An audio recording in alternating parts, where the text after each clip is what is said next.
Metropolis didn't fall all at once. The detonation happened in fractions. First the heat, then the pressure wave that turned concrete into powder and steel into shrapnel. By the time the mushroom cloud formed, there was nothing left to save. 7 million people became statistics in the span of a breath. Superman knelt in the crater where his city used to stand, where Lois used to breathe. The radiation didn't touch him. Nothing touched him anymore. He'd killed her himself. Joker's toxin had twisted his perception just enough. He'd flown her into space thinking she was doomsday, felt her heartbeat stop against his chest, felt their unborn child die with her. The bomb had been linked to her pulse. Fail-safe. Insurance. Joker's final joke. Superman found him 6 minutes later. Grabbed him by the throat in a Gotham precinct surrounded by witnesses and cameras. Joker laughed until his windpipe collapsed. Kept laughing with a crushed larynx until Superman's fist went through his sternum. Batman arrived 4 seconds too late. Always 4 seconds too late. The funeral lasted an hour.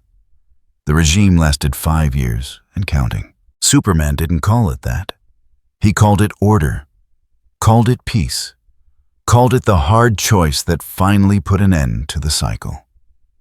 No more waiting for villains to break out of revolving door prisons. No more letting psychopaths live because killing them would make heroes no better. No more mercy for those who weaponized mercy.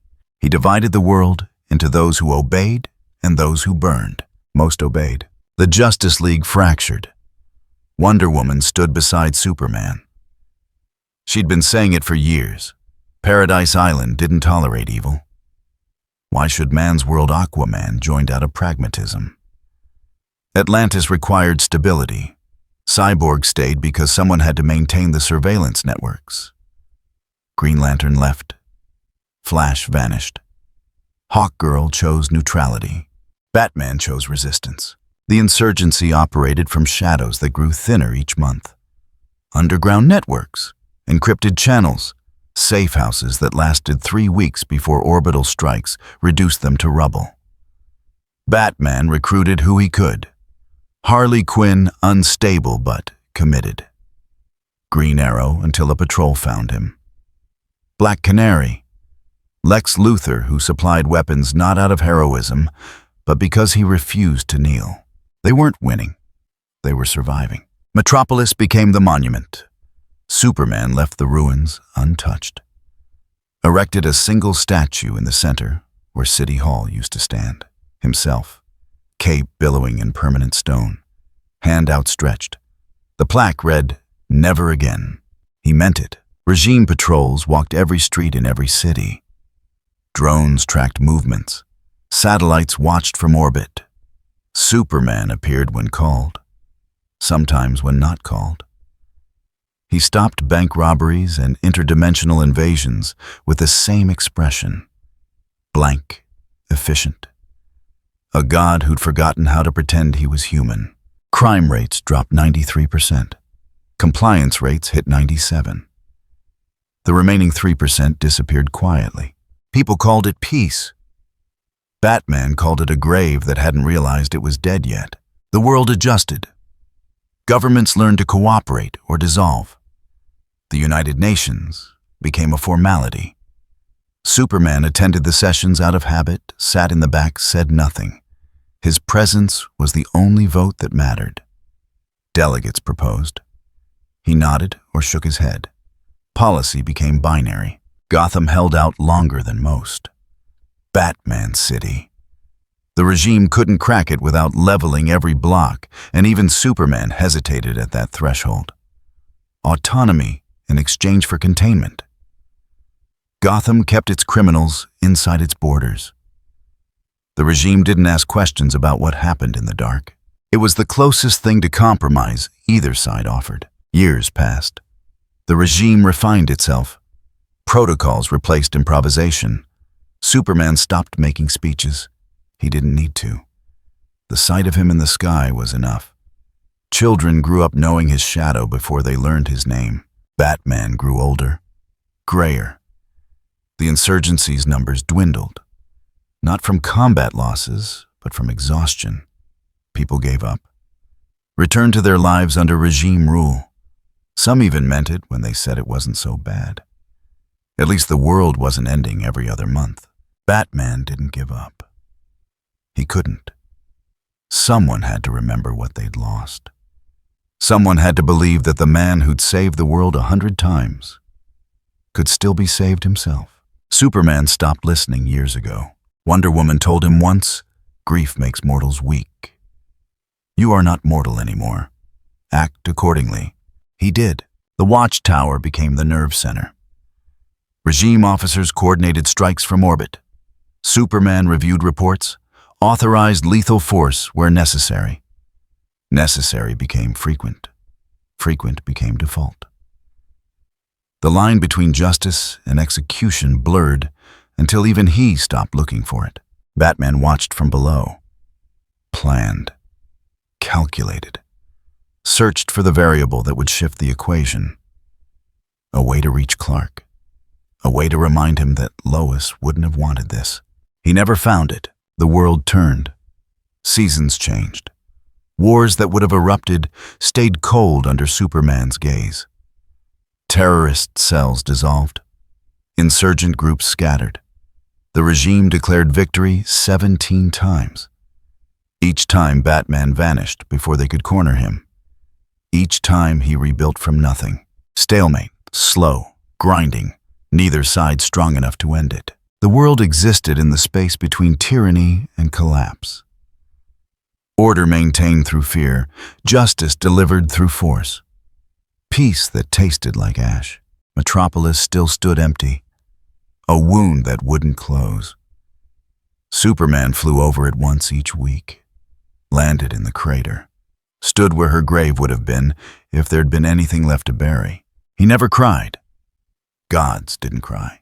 Batman watched through long-range cameras, documented everything, hoped that somewhere beneath the armor and the absolute certainty Clark Kent still existed.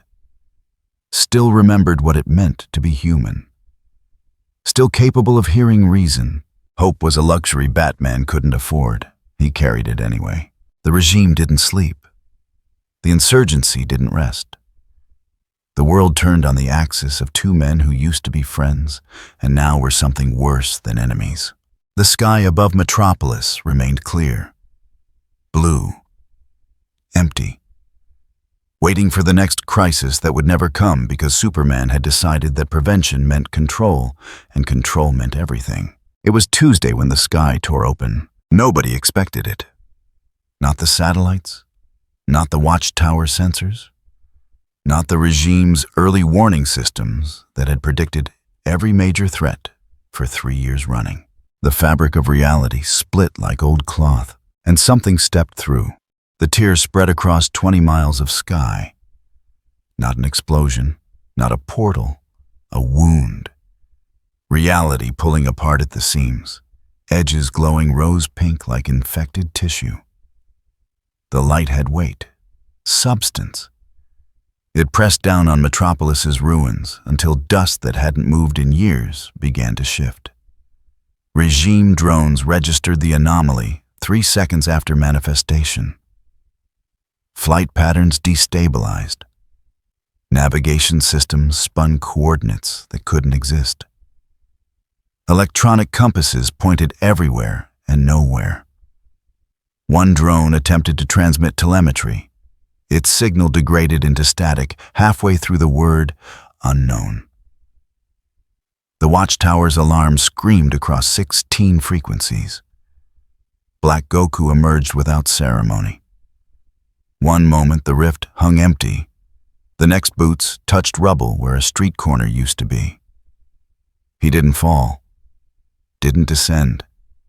Simply transitioned from one space to another, as if distance was a suggestion he chose to ignore. He wore gray, dark G with white trim, red belt the color of old blood. His hair stood in natural spikes, tinted pink-purple, like dawn light filtering through storm clouds. The aura around him didn't flare or pulse. It seeped. Mist that clung to the air and made straight lines bend slightly at the edges. His face carried no expression, not calm, not angry, empty of everything except focus. He surveyed the crater, studied Superman's monument, tilted his head fractionally the way someone might examine an insect that had learned to mimic speech. Interesting. His voice carried no echo, no reverberation, sound that existed in a single plane and refused to propagate. They always build statues, as if stone could legitimize what flesh cannot. A regime patrol unit rounded the corner. 6 soldiers in tactical armor, neural dampeners, plasma rifles calibrated to subdue metahumans without killing them. Superman standing orders: contain first, eliminate only when containment fails. The lieutenant raised his fist, standard halt signal. His men fanned into tactical formation, weapons tracked center mass.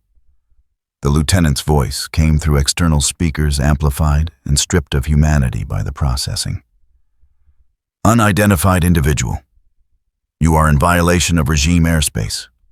Surrender for processing or force will be authorized. Black Goku's gaze shifted to them. Not quickly. The movement had no urgency. He looked at the patrol the way someone might glance at clouds to check for rain. You defend rubble, he said. Monuments to failure. This world has already rendered its verdict on itself. The lieutenant's finger tightened on his rifle's trigger guard. Final warning. Comply or Black Goku raised one hand. Not a gesture of surrender, not a threat. Simply movement. The space between his palm and the patrol unit folded. No visible attack, no energy beam.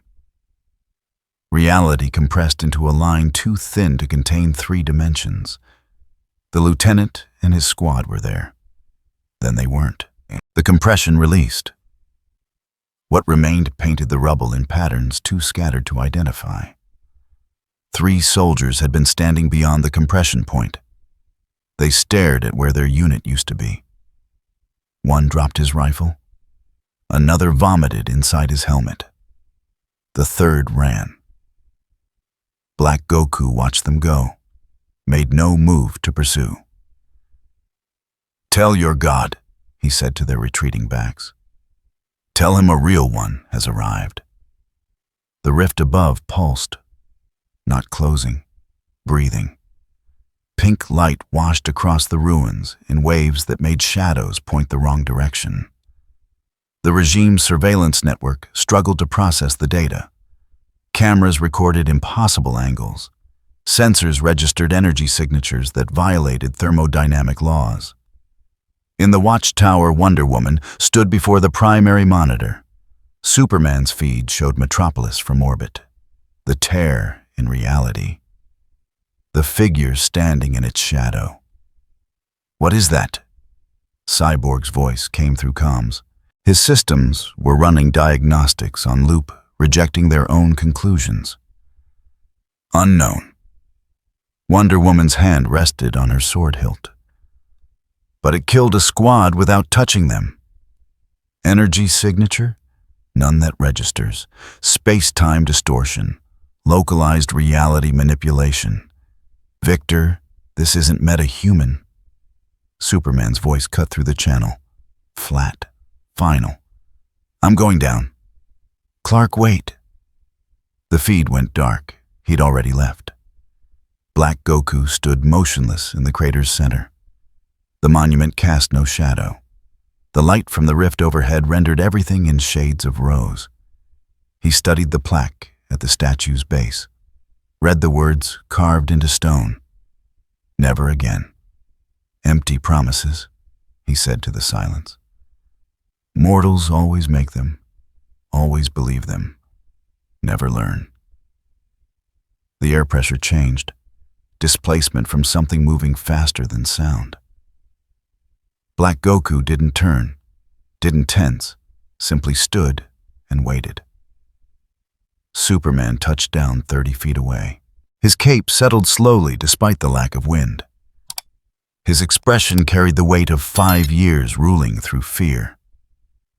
No anger, no curiosity, just the flat assessment of a problem that needed solving. You killed my men. I removed an obstacle. Black Goku turned to face him.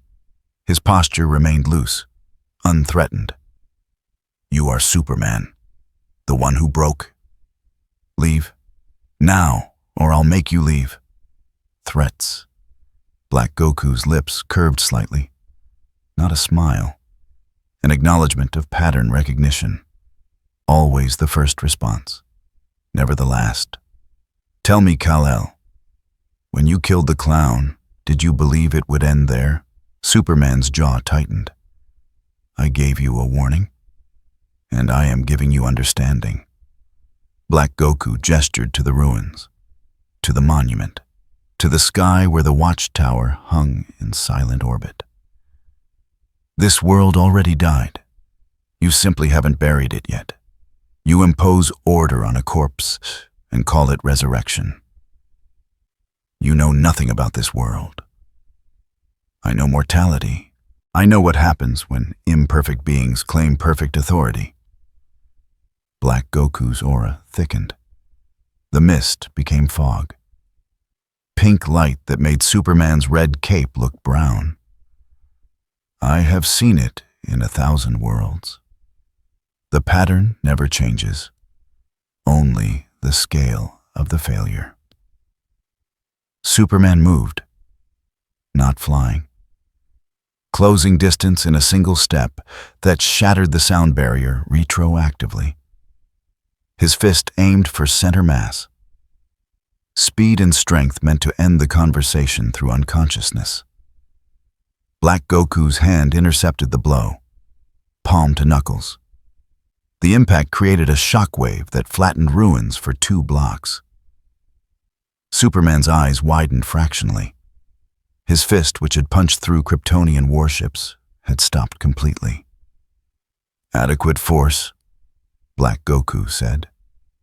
His tone hadn't changed, clinical, observational. But force without understanding is just noise. He pushed. Not hard, just enough. Superman slid backward, boots carving trenches through rubble. 20 feet, 30. He caught himself, planted his stance. Black Goku lowered his hand. You wanted me to leave. I will. But not because you demanded it. Because this world is not yet ready for judgment. There are questions that need answering first. Questions: how far you have fallen.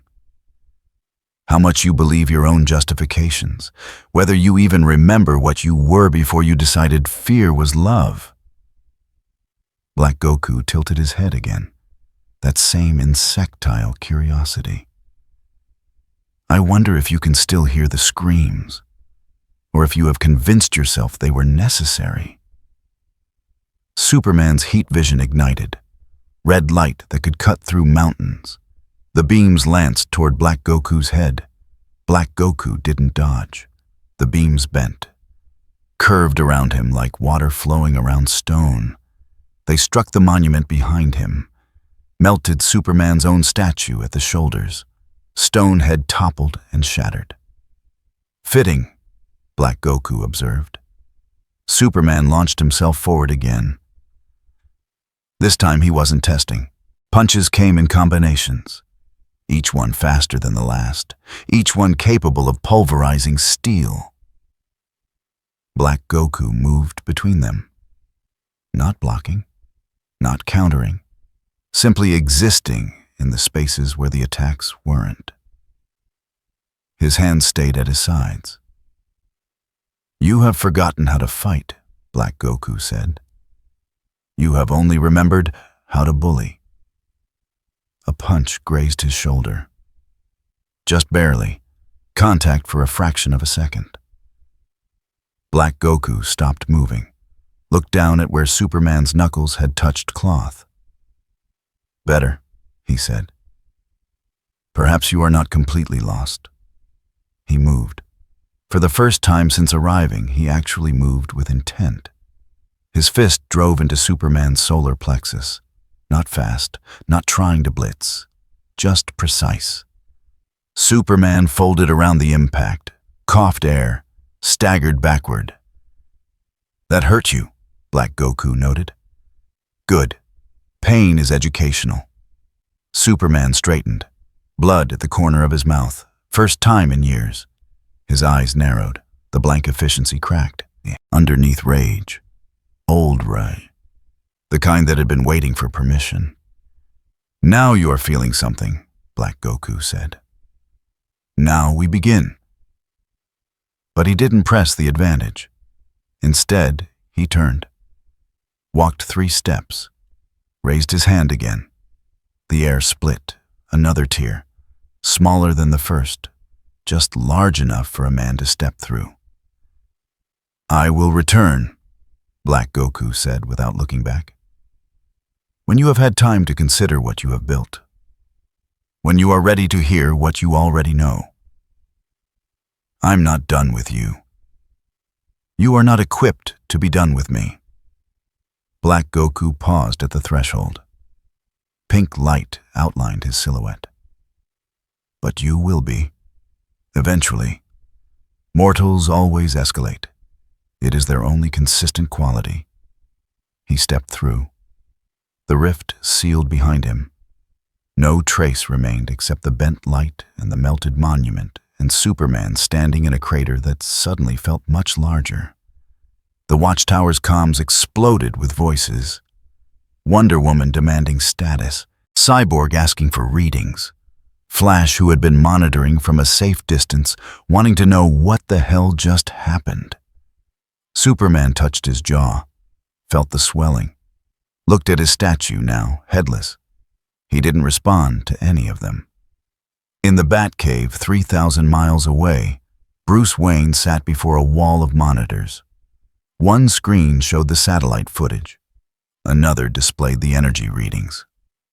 A third ran facial recognition that came back blank. Searched through every database. Every known meta-human. Every dimensional traveler. Every threat catalog compiled over 20 years. Nothing. Alfred set a cup of tea beside the keyboard. Didn't say anything. Bruce didn't drink it. He rewound the footage. Watched the figure emerge from the rift. Watched him kill 6 men with a gesture. Watched him stop Superman's punch. Watched him leave a wound on the most powerful being on the planet and walk away. Bruce's fingers moved across the keyboard. Started building a file. Threat assessment, capabilities, estimated power level, potential weaknesses. The cursor blinked in empty fields, awaiting data he didn't have. Sir, Alfred said quietly, that entity, the way it spoke, did it sound familiar? No. Not the voice, the certainty. Bruce stopped typing, stared at the frozen image on screen. Black Goku's face in profile. No expression, just that observational focus. It sounded, Alfred continued, rather like Master Clark in the early days, when he believed absolutely that he was right. Bruce closed the file, opened a new one, started writing contingencies. The cup of tea grew cold beside him. Across the world, the regime mobilized. Patrols doubled. Satellites reoriented. Every sensor array that could point at Metropolis did. They searched for the rift, for residual energy, for any sign of where the intruder had gone. They found nothing. Black Goku stood in a place between places. Dimensional space that technically existed, but carried no coordinates. Pink light surrounded him. The rift he'd created held open through will alone. He could see through it. Not just Metropolis, not just Earth.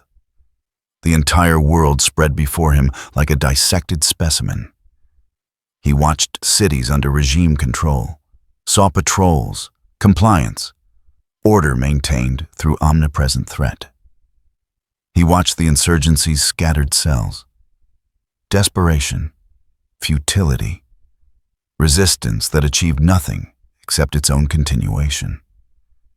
He watched Superman return to the watchtower, watched him stand before his council, watched Wonder Woman argue for immediate retaliation, watched Superman shake his head, say they needed more information, watched him not mention the blood he'd wiped from his mouth. Predictable, Black Goku said to the space between worlds. Fear disguised as caution, pride disguised as strategy, mortality disguised as godhood. He raised his hand. The view shifted. Now he saw other cities, other continents. The pattern repeated. Everywhere. Regime presence, fearful populations, a world that had traded freedom for the promise of safety and received neither. This world has already failed its test, he said. It simply refuses to acknowledge the grade. He closed his hand. The rift collapsed, left him in darkness.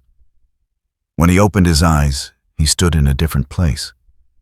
Not Metropolis, a city that still functioned, still pretended normalcy was possible. Cars on streets, people on sidewalks, lives lived in the shadow of satellites that watched every movement. Black Goku walked among them. No one noticed him immediately. He wasn't hiding, wasn't concealing his presence, simply existing while their attention slid past him. A child noticed first. Couldn't have been older than 6. She tugged her mother's hand, pointed. The mother glanced, saw nothing unusual, kept walking. The child kept staring. Black Goku met her eyes, held the gaze for 3 seconds. The child's expression shifted. From curiosity to something older. Recognition without understanding. She opened her mouth. No sound emerged. You see it? Black Goku said quietly. Even if they do not. This world is already over. He walked past. The child didn't move, didn't cry, just stood and watched him fade into a crowd that couldn't see him. Her mother noticed eventually, called her name. The child blinked, turned. The moment passed. But somewhere in her mind, she remembered, would always remember. The man with pink hair and empty eyes who looked at their city like it was a grave waiting to be filled. Black Goku continued walking. He had seen enough. For now. The first impression had been delivered. The first crack in their certainty administered. The rest would follow. Mortals always escalated, always tested, always reached for the weapon that would finally work. He would be waiting when they did. The rift opened beneath his feet. Pink light swallowed him. He dropped through and vanished. The city continued. Cars moved, people walked, satellites watched. Everything normal, everything controlled, everything hollow. In the watchtower, Superman stood before the window. Earth turned slowly beneath him, blue and green and fragile. He pressed one hand against the glass. The bruise on his jaw hadn't faded yet. Behind him, Wonder Woman spoke. Strategy, contingency, threat response protocols. He heard the words without processing them. His reflection stared back from the glass. Cape, symbol, authority, everything he'd become. For just a moment, he wondered what Lois would say if she could see him now. Then he pushed the thought away, turned from the window, faced his council. Find him, he said. I don't care what it takes. They dispersed, left him alone. He returned to the window, pressed his hand against the glass again. Down below, invisible to satellites and sensors, Black Goku stood in another empty street, waiting, watching, judging. The trial had begun. The Batcave's computers had been running analysis for 6 hours. 43 terabytes of data, satellite feeds, seismic readings, atmospheric composition samples, radiation signatures, gravitational fluctuations. Every sensor that had been pointing at Metropolis when the sky tore open. None of it made sense. Bruce Wayne sat motionless before the primary monitor. The same footage played on loop. Black Goku emerging from the rift. The patrol unit's elimination. Superman's failed assault. The casual departure. Frame by frame. Enhanced. Isolated. Cross-referenced against every known phenomenon. The computer kept returning the same conclusion: insufficient data for classification. Bruce deleted the classification request. Started writing his own. Alfred descended the stairs with measured steps. Carried a tray. Soup that would go cold. Bread that would remain untouched. He set it beside the keyboard where the tea from earlier still sat surface film forming. "Master Bruce, you have not moved in 4 hours. The energy signature is wrong." Bruce didn't look away from the screens. Metahumans generate bioelectric fields. Anomalous physics, but consistent. New gods use Mother Box technology. Recognizable. Atlantean magic has patterns. Chaos magic has anti-patterns. This has neither. Perhaps it is simply unknown. Nothing is unknown. Everything leaves traces. Bruce's fingers moved across the keyboard, pulled up a new window. The rift displaced air. Should have created a pressure differential. Weather patterns should have shifted. They didn't. The tear existed in space, but not in atmosphere. Space-time manipulation on a level I've only seen once.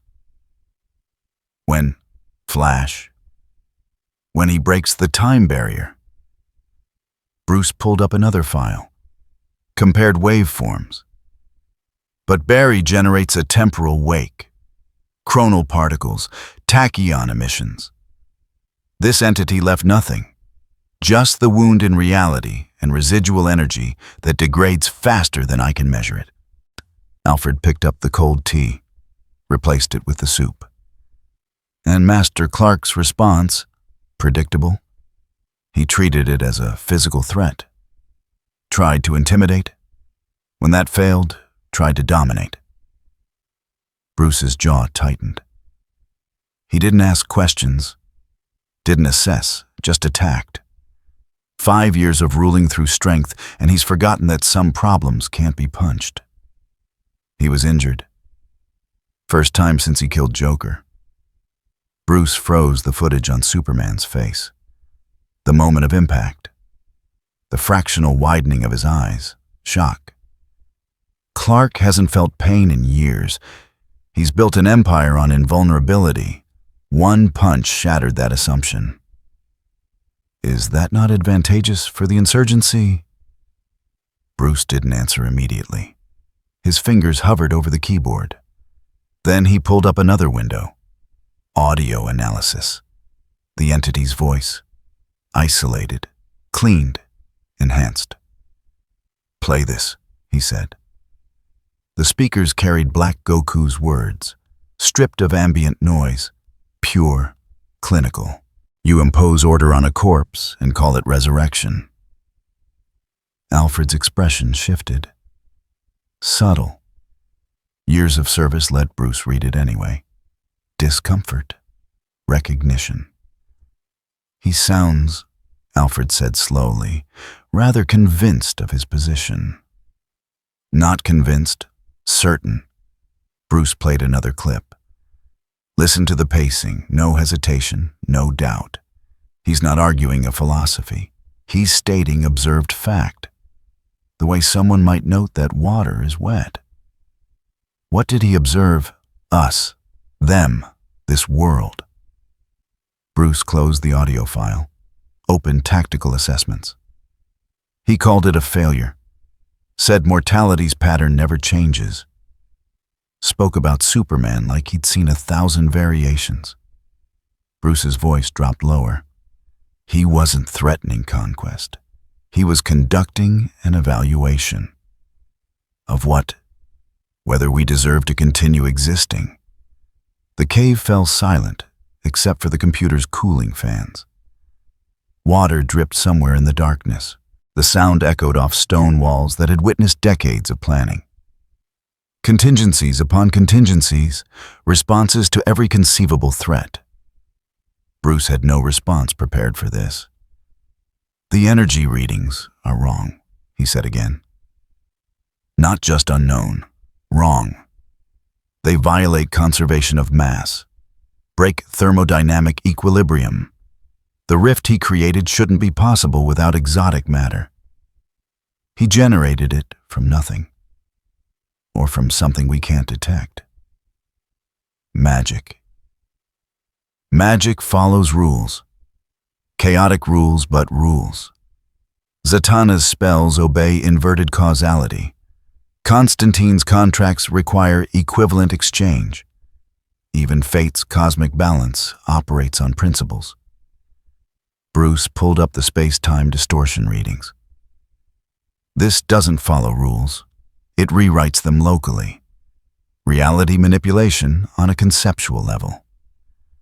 Alfred set down the tea tray, folded his hands behind his back. You are building toward a conclusion you do not wish to state. Bruce stared at the frozen image, Black Goku's face. That empty focus. He's not from this universe, Bruce said. Not just another Earth, another dimension. Outside the multiverse entirely. The rift he came through wasn't a door. It was a violation. He forced his way into a system that wasn't designed to accommodate him. How is that possible? I don't know. That's what worries me. Bruce closed the analysis windows, opened a new file, started typing. Every crisis we've faced had context. Darkseid wanted to conquer. Anti-Monitor wanted to destroy. Brainiac wanted to collect. I could predict their moves because their goals were comprehensible. This entity stated his purpose, and I still don't understand it. He said he was judging. Judging what us, the regime, humanity. The concept of mortality. Bruce's fingers moved faster. Building profiles, threat assessments, capability estimations, all marked with red flags, insufficient data, speculative, unverified. He looked at Superman's monument and called it empty promises. Looked at the regime and called it order imposed on a corpse. He's not evaluating our strength. He's evaluating our worthiness. To exist. Bruce didn't answer. Didn't need to. Alfred picked up the soup, still warm, set it directly in front of Bruce's keyboard. Eat. You cannot plan on an empty stomach. I don't have enough information to plan. Bruce took the soup anyway, drank mechanically. Clark is preparing for a fight, mobilizing forces, running threat scenarios. He thinks this is an invasion, something to be stopped through overwhelming force. Is it not? No. Bruce set down the empty bowl. Invasions have objectives: territory, resources, ideology. This entity eliminated a squad because they were in the way. Fought Superman because Superman initiated contact. Then left. No demands, no ultimatums, no attempt to establish dominance. What does that suggest? That he doesn't see us as a threat, doesn't see us as anything except a specimen. He's observing, taking measure. The fight with Clark wasn't a battle. It was a test. And Superman failed by trying to win it. Bruce pulled up the satellite feeds. The regime's global network. Thousands of sensors, millions of data points, Every city under surveillance, every movement tracked, the most comprehensive monitoring system ever built.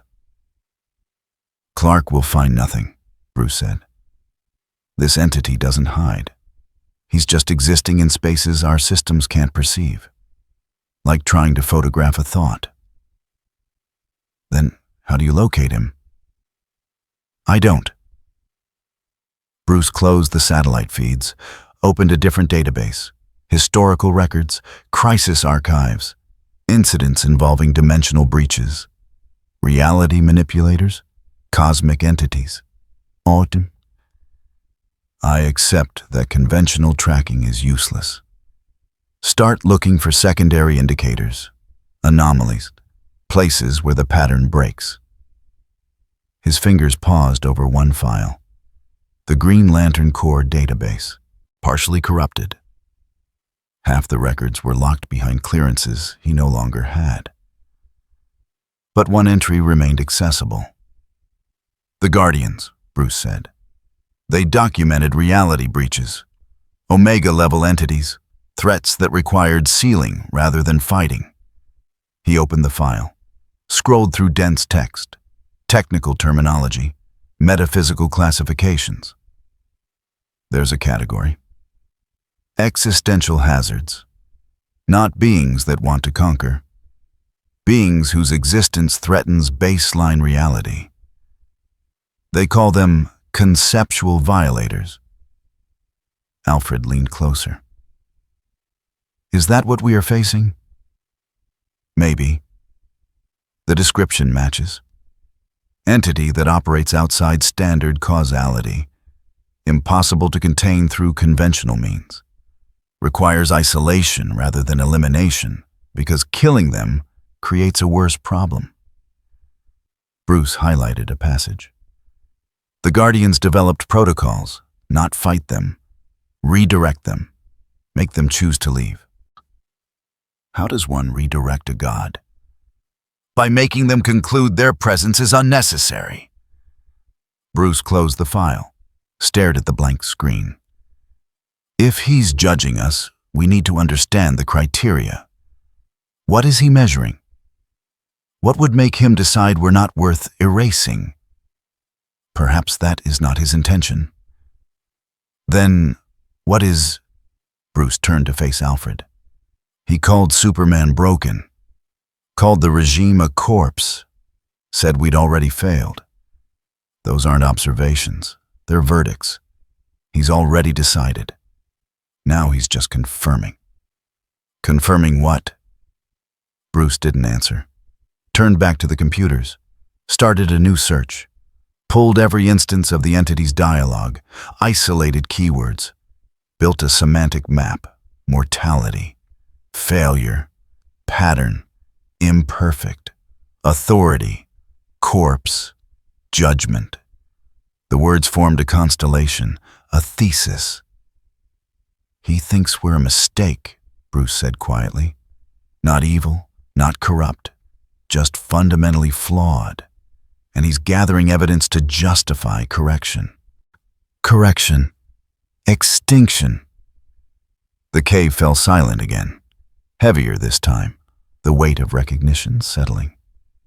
Master Bruce, if that is true, if his purpose is to evaluate humanity's right to exist, what can we possibly do? Bruce pulled up a new window, started writing contingencies, not battle plans. Philosophical arguments, evidence of worth, demonstrations of value. We prove him wrong, he said. Or we prove we deserve a chance to prove him wrong. Or we make it too costly for him to enforce his verdict. His hand stilled. Or we accept that maybe he's right and hope he's merciful. You do not believe that. I believe he hurt Clark with one punch. I believe he violated physics without effort. I believe he looked at our world and saw a graveyard. Bruce resumed typing. What I believe doesn't change the math. If he decides we're a failed experiment, I have no contingency that stops him. No weapon, no strategy, nothing. Then why continue? Because that's what we do. Bruce saved the file, closed it, opened another. We face impossible odds. Calculate the probability of success. Proceed anyway. It's the only thing that separates us from the rubble. Alfred picked up the empty bowl. I shall prepare more tea. Thank you, Alfred. Will you contact Master Clark?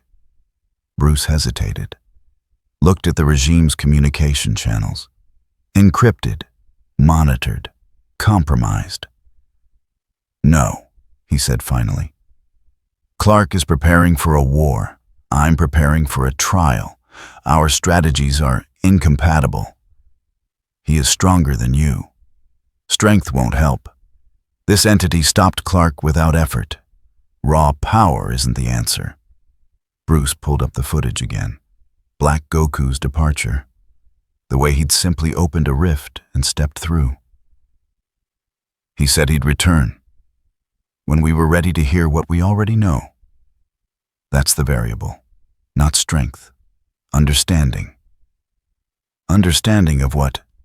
That he might be right. Alfred paused at the stairs, turned back. Sir, do you believe humanity is a mistake? Bruce stared at the screens, at the evidence of 5 years under regime control. Fear, compliance, freedom sacrificed for security. The world Superman had built through force. I believe, he said slowly, that we're capable of being one. That the line between civilization and atrocity is thinner than we'd like to admit. That given enough pain and enough power, anyone can become what Clark became. He pulled up another file. Insurgency networks, scattered, desperate, losing. But I also believe we're capable of more. That the choice to resist tyranny matters. That there's something in us worth preserving, even if I can't quantify it. Faith.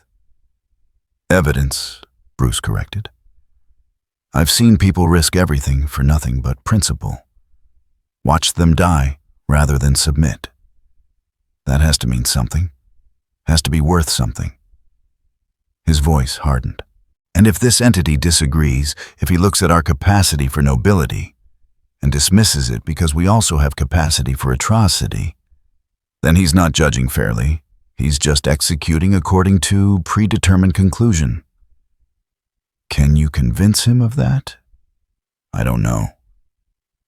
Bruce started a new file, labeled it Contingency Omega. But I'm going to prepare for the attempt. Because the alternative is accepting that the universe is governed by an absolute morality that considers us irredeemable. And I've spent too long fighting absolutism to start believing in it now. Alfred nodded, climbed the stairs, left Bruce alone in the cave. Bruce worked, compiled evidence, built arguments, calculated risks, not battle plans, advocacy. The greatest closing argument he would ever write, the defense of mortality itself. Somewhere above the world turned. Satellites watched. Regime patrols walked streets. People lived lives defined by fear dressed as stability. Superman stood in the watchtower and planned how to fight a god. And Bruce Wayne sat in darkness, preparing to argue that humanity deserved one more chance. The computers continued processing, searching for patterns, anomalies, any trace of the entity that had walked among them and found them wanting. The searches returned nothing.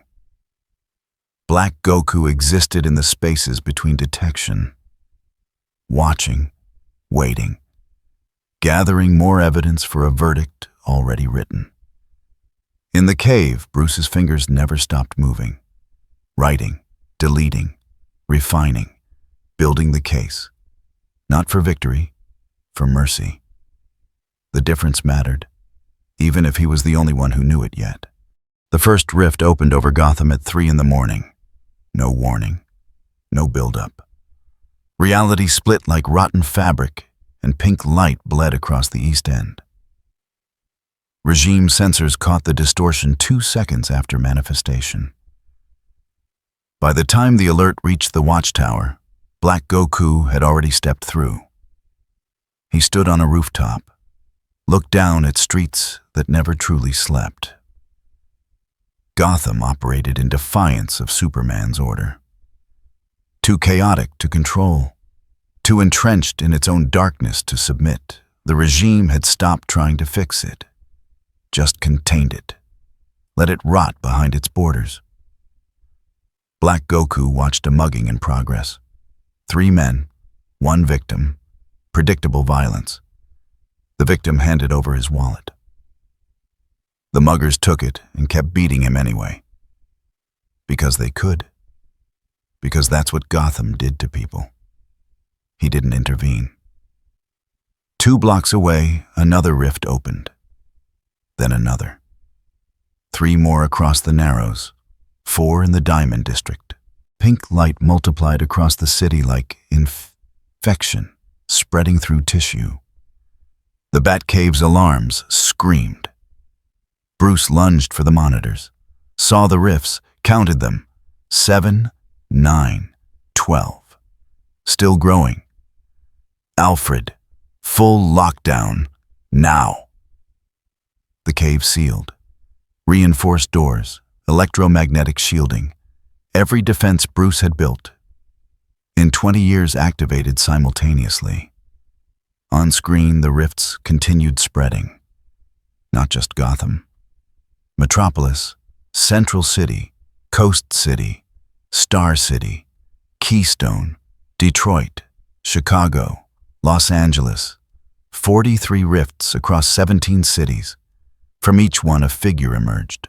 Not solid, not quite real. Projections, energy constructs wearing Black Goku's face. Partial manifestations that moved with intention, but lacked full substance.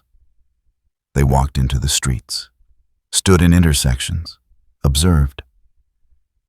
In Gotham, one manifestation entered the Tri-Corner Yards, an old regime processing center. They'd converted it from a warehouse, brought in criminals for sorting. Violent offenders went to maximum security. Petty theft got re-education camps. Political dissidents disappeared into cells without names. The manifestation walked through the front entrance. Guards raised weapons, shouted commands. The figure kept walking. Bullets passed through him, left ripples in pink energy, but no damage. He reached the main detention area. 300 cells, each holding someone who'd violated regime law. Thieves, protesters, people who'd spoken against Superman in public. People who'd been in the wrong place when a patrol needed to meet quotas. The manifestation raised one hand. The cell doors unlocked. All of them, simultaneously. Magnetic locks failed. Electronic systems shorted. 300 prisoners stared at open doors. Nobody moved at first. Freedom after months in regime custody felt like a trap. Then one man ran. Then another.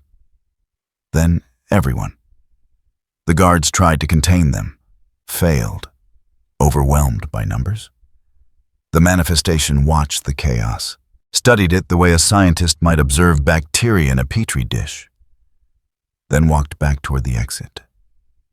Behind him, prisoners flooded into Gotham streets. Some ran for loved ones. Some ran for revenge. Some just ran. The city that was already barely controlled descended into immediate anarchy.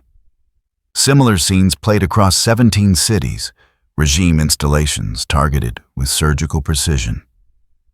Not military bases, not strategic infrastructure, prisons, detention centers, holding facilities. Every place where the regime stored people whose only crime was existing outside acceptable parameters. Thousands of prisoners released simultaneously. The Watchtower's tactical center became a war room. Holographic displays showed every city under assault. Wonder Woman coordinated response teams. Cyborg tried to trace the energy signatures. Superman stood at the center and watched his carefully maintained order collapse. "This is deliberate," Wonder Woman said. Her voice carried the edge of someone who'd fought real wars. "He's not attacking us. He's attacking the system." "Then we reinforce the system." Superman's jaw set. "Deploy containment protocols. Lethal force authorized for entity manifestations. They're not solid. Our weapons pass through them. Then find a weapon that doesn't." Cyborg's hands moved across holographic controls. "Clark, these aren't real targets. They're projections. Killing them accomplishes nothing. It's like shooting shadows. Then we track them to the source. He has to be generating them from somewhere. The energy signatures are everywhere and nowhere. He's not broadcasting from a central location. He's manipulating space-time on a global scale." Cyborg pulled up readings, numbers that climbed past sensor limits. "This isn't an attack. It's a demonstration. He's showing us he can be anywhere, do anything, and we can't stop him." Superman's fists clenched. On the main screen, Gotham burned. Not literally. No fires, no explosions, just chaos. The absence of control. Everything he'd spent 5 years preventing. "Get me Dr. Fate," he said. In the Tower of Fate, Kent Nelson felt the distortions before the alarms registered them. Reality bending in 43 places simultaneously. Not breaking. Bending, precise, controlled. The work of something that understood dimensional mechanics better than most cosmic entities. The helmet of fate spoke, not in words. An understanding that formed fully in his mind. The entity was testing, measuring response times, gauging capabilities. This wasn't war. It was assessment. Nelson reached for his comm device. Superman's encrypted channel. It took 3 tries to connect. The dimensional distortions were interfering with everything. "Nelson." Superman's voice, tight, controlled rage. "I need you to lock down these rifts." "They're not rifts. Not really. They're more like echoes. Impressions left in space-time. He's not actually present in 43 locations. He's making reality think he is." "Can you close them?" "No. They're not open. They're just there. Like trying to close a memory." "Then what do I do?" Nelson hesitated. The helmet showed him things, probabilities, outcomes. None of them involved winning through force. "Nothing," he said finally. "You let it play out. Trying to fight this will only make it worse. People are dying. People die anyway. The question is whether you want to die fighting an entity you can't hurt or survive long enough to understand what it wants." The connection cut. Superman had stopped listening. Nelson set down the comm, turned to his sanctum's central table. Ancient texts, grimoires, records of entities that defied conventional categorization. He started reading, searching for precedent, anything that might explain what they were facing. The helmet whispered, showed him visions, Black Goku standing in the space between dimensions, watching Earth through 43 different perspectives simultaneously. Not attacking, observing.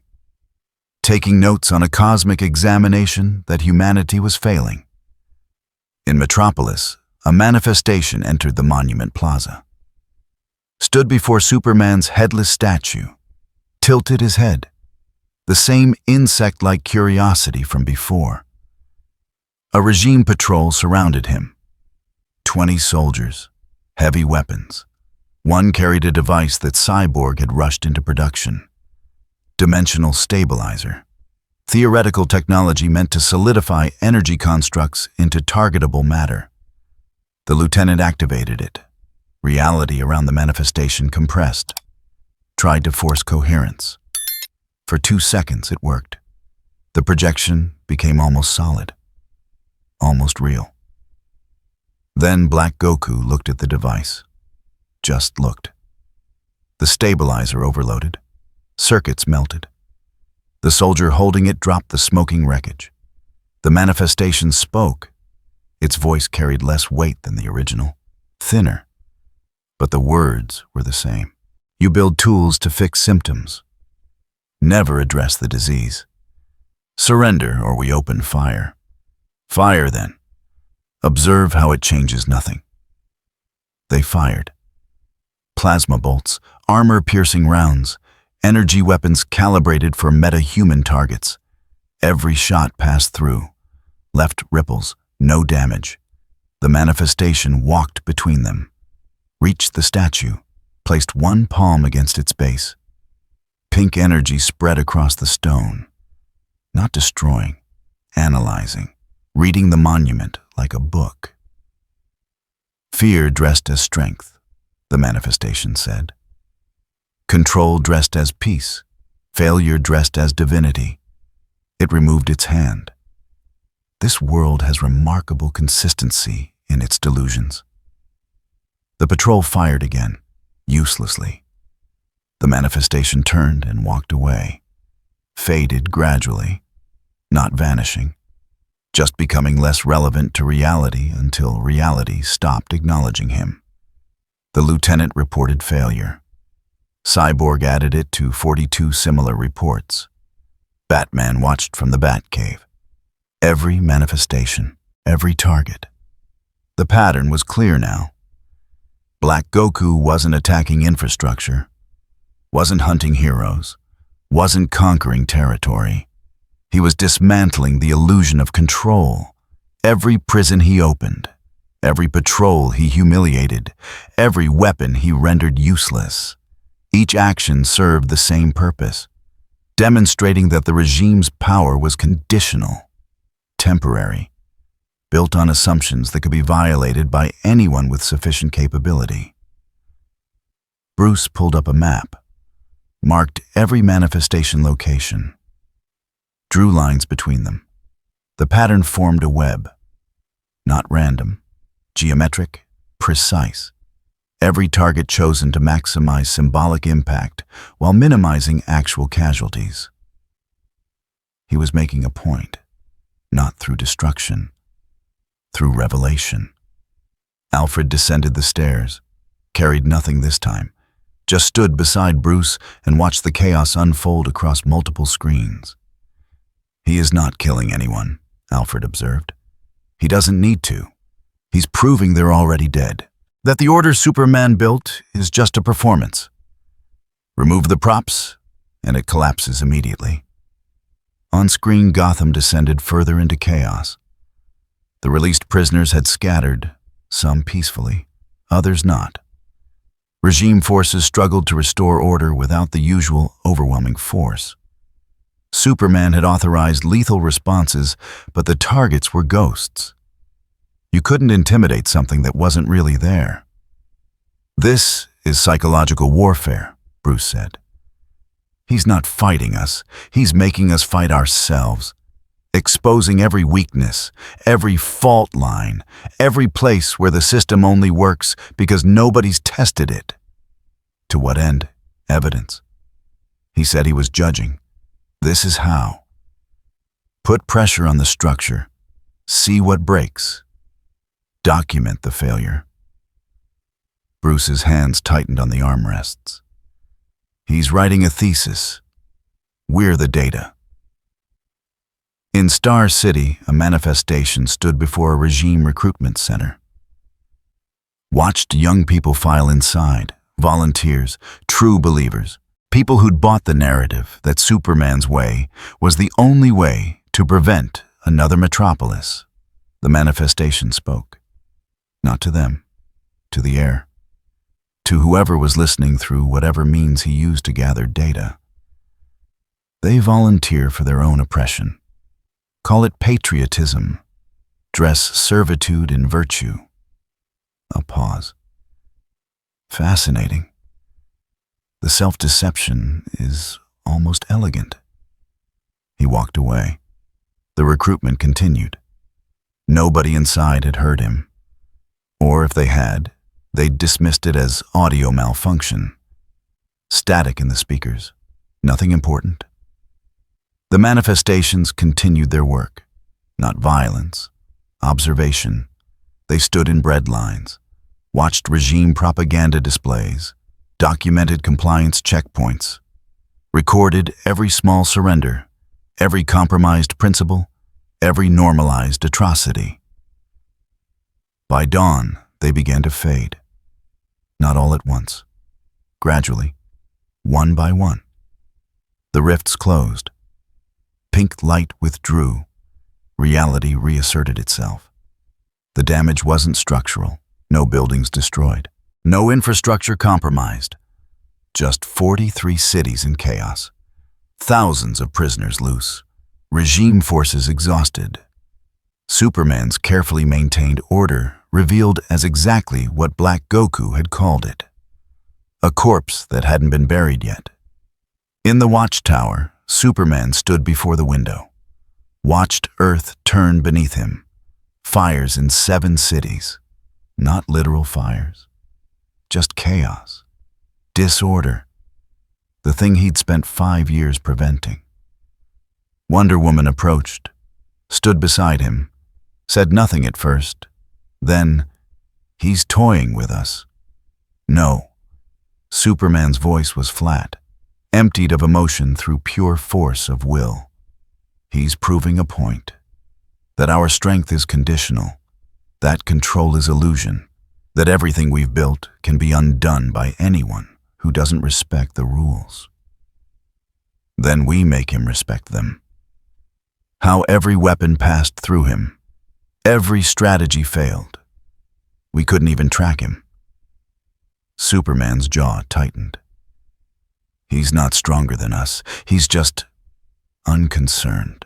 Like we're insects he's studying under glass." "So we break the glass." Superman turned from the window, looked at her. "With what, we tried everything. He ignored it, dismissed it, made us look powerless in front of the entire world. Then we find something he can't ignore. Such as..." Wonder Woman had no answer.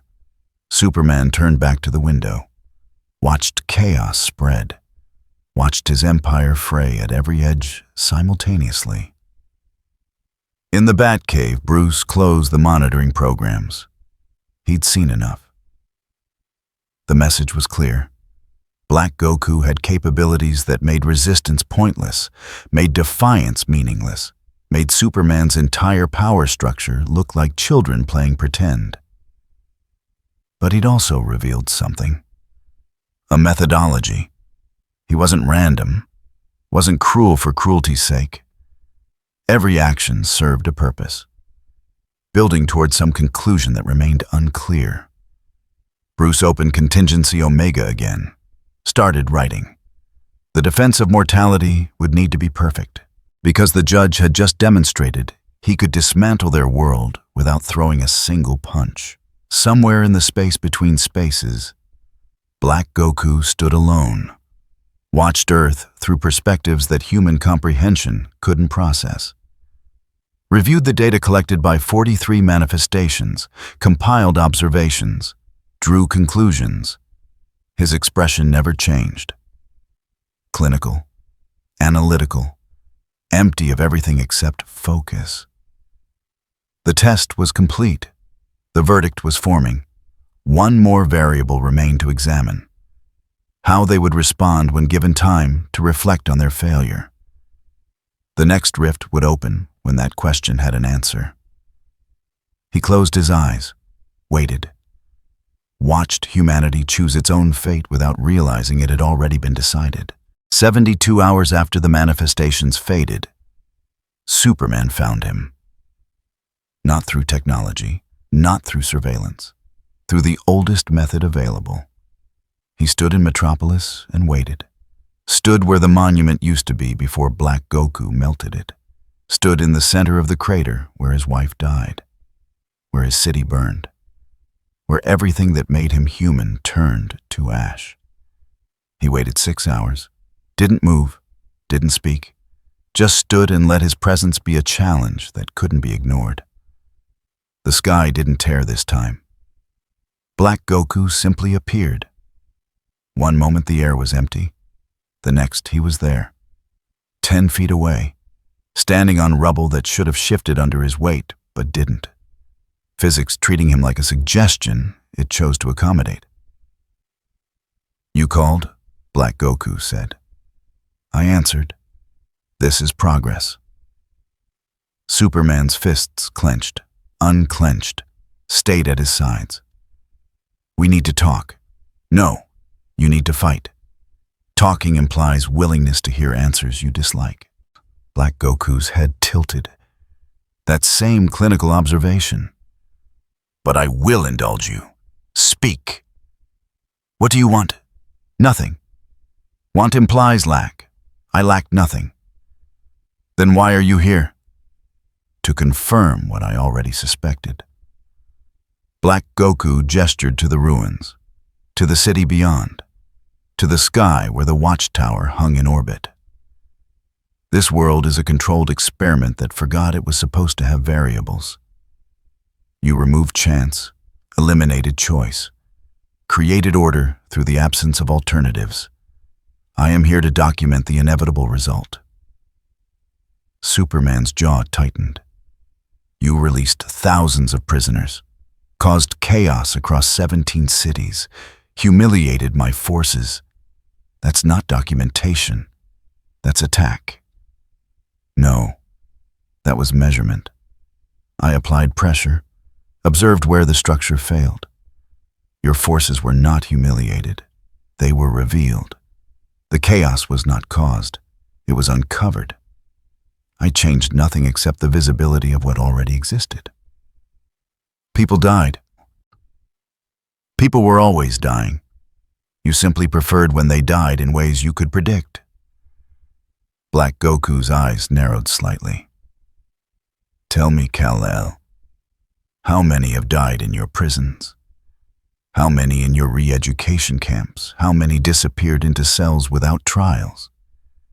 You speak of casualties as if they are novel, as if your peace has not been built on carefully managed, acceptable losses.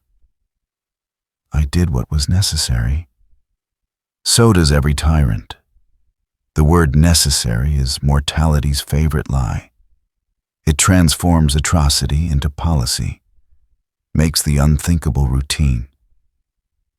Black Goku took one step closer. You killed the Joker. Was that necessary? Yes. You murdered him in front of witnesses, in front of cameras, showed the world that your mercy was exhausted. Was that necessary? He killed Lois. He killed millions. He killed my child. And you killed him. Then you killed the next threat, and the next, until killing became your first response instead of your last resort. Black Goku's voice remained flat, clinical. At what point did necessity become preference? When did prevention become preemption? When did justice become execution? Superman moved, not attacking, closing distance, 3 steps. Now they were 5 feet apart, close enough to see the complete absence of fear in Black Goku's eyes. You don't know what I've prevented, what I've stopped. The wars that didn't happen, the attacks that failed, the millions who lived because I made the hard choices, and the millions who lost everything except their lives. Black Goku didn't move. Freedom, dignity, choice, purpose. You preserved their existence but removed their reason for existing. That is not salvation. That is taxidermy. Better than dead. Is it? Black Goku's expression shifted. Not much. Just enough. I have seen your world. walked among your people, observed how they live. They exist in constant surveillance, constant fear of deviation, constant awareness that any misstep could result in disappearance. They are alive in the way a houseplant is alive, fed, watered, kept in acceptable conditions, but never free to grow beyond their designated space. Superman's heat vision began to glow, red light building behind his eyes. You've been here 3 days. Don't pretend you understand what we've been through. I understand patterns. Trauma does not justify tyranny. Pain does not grant permission to inflict control. You lost everything, and decided the solution was ensuring nobody else could lose anything by removing their ability to have anything worth losing. I protected them. From what life risk? The possibility of failure. Black Goku's voice dropped lower. You did not protect them from danger. You protected yourself from feeling helpless again. Every person you control is another variable you have neutralized, another potential loss prevented. You have built a world where you cannot fail, because you have removed success as a possibility. The heat vision fired. Twin beams of concentrated energy, enough force to punch through mountains. Black Goku raised one hand. The beam stopped, not deflected, not absorbed. Stopped, as if they'd encountered a wall that existed in a dimension the light couldn't perceive. You tried this before, Black Goku said. The result was the same. Why repeat failed strategies? Superman lunged, this time not testing, full strength, speed that crossed 5 feet in a fraction of a second. His fist aimed for Black Goku's center mass with enough force to shatter concrete. Black Goku moved, not fast, efficient. His hand intercepted Superman's wrist, diverted the momentum, used Superman's own force to spin him past, off balance, vulnerable. A palm strike to the spine, precise, controlled. Superman stumbled forward, caught himself, spun back. You are stronger than before, Black Goku observed. Goku. 3 days to recover, 3 days to train. You have prepared for this encounter. Good. Fighting while learning is mortality's only real advantage. Superman came again. This time combinations. Left jab, right cross, uppercut, straight punch. Each blow fast enough to create sonic booms, each one capable of pulverizing steel. Black Goku moved between them, not blocking, not countering, just existing in the microseconds between impacts. Too linear, Black Goku said. You fight like someone who has forgotten what opposition feels like. Everyone you have faced in 5 years either submitted or died. You have not adapted because you have not needed to adapt. Superman's elbow caught him, glancing blow to the shoulder, contact for half a second. Black Goku glanced down at the point of impact, then back to Superman's face. Better. You are learning. He moved, actually moved with intent. His fist drove into Superman's ribs. The impact created a shockwave that flattened rubble for 30 feet. Superman folded, gasped, stumbled backward. Pain, Black Goku continued. Another teacher. Your body remembers what your mind has forgotten. That you are not invincible, just very difficult to hurt. Superman straightened, pressed one hand to his ribs, felt them shift, cracked. Not broken, but damaged. First time in 5 years. The realization showed on his face. Shock. Then rage. He launched himself upward, achieved altitude, hung in the air 50 feet above the crater, drew breath. then came down like a missile. Both fists together, momentum and strength combined. The ultimate hammer blow. Black Goku didn't dodge. He caught Superman's hands. The impact crater deepened 20 feet. Dust exploded outward. The shockwave shattered windows 3 blocks away. Superman pushed, drove down with everything. Black Goku's feet sank 6 inches into rubble, then stopped. They held there, locked. Superman pouring force downward. Black Goku accepting it, redirecting it, making the planet absorb what he didn't. "This is not strength," Black Goku said. His voice didn't strain, didn't show effort. "This is desperation. You are not fighting to win. You are fighting to prove you can still fight. Shut up." Truth angers you because you recognize it. Somewhere beneath the denial and the justification, you know what you have become, what you have built, what you have sacrificed in the name of preventing sacrifice. Superman roared. Not words, just sound. Rage given voice. He wrenched his hands free, grabbed Black Goku's gi, lifted, spun, threw with enough force to achieve escape velocity.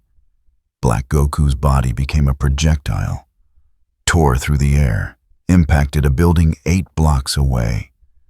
Concrete exploded. Steel framework groaned. The structure collapsed. Superman followed, faster than his own throw. He reached the rubble before it finished settling, grabbed wreckage, started pulling it away, searching for his target. Black Goku rose from the debris, dust on his gi, but no visible damage. He brushed off his shoulder, looked at Superman with that same empty focus. Property damage. Civilian building. Lucky it was abandoned. Or did you check before throwing me? Black Goku stepped forward. Another variable you used to calculate, now you simply act. Assume. Trust that your judgment is sufficient because questioning it would mean acknowledging error. Superman grabbed a steel beam, swung it like a club. Black Goku caught it. The metal crumpled in his grip. He pulled. Superman held on. They stood there, connected by mangled steel. You cannot intimidate me with strength, cannot overwhelm me with power. Your advantages in this world mean nothing to someone from outside it. Black Goku released the beam. Let Superman stumble backward. I am not subject to your rules, not impressed by your capabilities, not concerned with your reputation. I am simply here to observe what happens when absolute power encounters actual opposition. Superman threw the beam aside. You want opposition, I'll show you opposition. He moved faster than before. Adrenaline, pain, rage, all of it fueling him, pushing past limits he hadn't tested in years. His punches came in storms, left, right, elbow, knee, headbutt. Every technique he'd learned in decades of combat, every method he'd refined through countless battles. Black Goku blocked some, dodged others, let a few through. Each contact taught him something. Speed, timing, patterns. Superman's style revealed itself through repetition, powerful, efficient, but predictable. You have forgotten adaptation. Black Goku's fist snapped out, caught Superman in the jaw. The impact spun him 90 degrees. 5 years of fighting opponents who could not push you, who surrendered or died on first contact. You have lost the ability to evolve mid-combat. Superman spit blood, tasted copper. The sensation was alien. Strange. He'd forgotten what his own blood tasted like. I'm evolving now, he said. No, you are remembering. There is a difference. Black Goku moved, actually pressed the attack. His strikes came faster, harder, not trying to finish the fight, trying to teach. Each blow placed precisely, calculated to injure without crippling, to educate through pain. Superman blocked, parried, took hits that made his bones groan. Each impact was a lesson in humility, in limitation, in the reality that power was relative, and his relative power in this engagement was insufficient. They traded blows across 6 city blocks, moved through streets that used to hold millions. Now they fought in a graveyard. Appropriate, symbolic. Everything about this confrontation was symbolic. They weren't fighting over territory or resources. They were fighting over philosophy, over the right to claim correctness. Superman landed a solid hit. His fist connected with Black Goku's stomach, drove in, forced air out. First clean shot he'd achieved. Black Goku doubled slightly, took one step backward, then smiled. Not joy, not cruelty, just acknowledgement. Recognition that Superman had finally done something worth noting. "Good," Black Goku said. "You are learning faster than expected. Perhaps there is more to salvage than I estimated." "I don't need your estimation. No, you need my verdict, whether you acknowledge it or not." Black Goku straightened. "But I will give you this. You are not what I expected, weaker than some, stronger than others, but consistent, committed, absolute in your conviction even when that conviction is demonstrably flawed." He raised his hand. Pink energy gathered. Not an attack, just presence. Visible ki condensing into physical space. The air around his palm distorted, bent, strained under pressure that shouldn't exist. "This is the difference," Black Goku said. "You depend on what you were born with, what radiation and biology granted. I wield what I have earned through understanding, through discipline, through recognition that power without purpose is just force." The energy intensified. Rose light that made Superman's blue suit look purple. "You rule through fear. I judge through certainty. We are not the same." Superman charged. Used the last of his strength, everything he had left. Black Goku caught him, one hand on his chest, stopped his momentum completely, then pushed. Superman flew backward, not thrown, moved, displaced. He tumbled through the air, crashed into rubble, slid, stopped. His vision blurred, ribs screaming, jaw swelling, blood in his mouth, blood on his suit. His suit, the symbol, the hope, the lie. He tried to stand, made it to one knee, then both feet, swayed, steadied, raised his fists. Black Goku watched, didn't attack, just observed.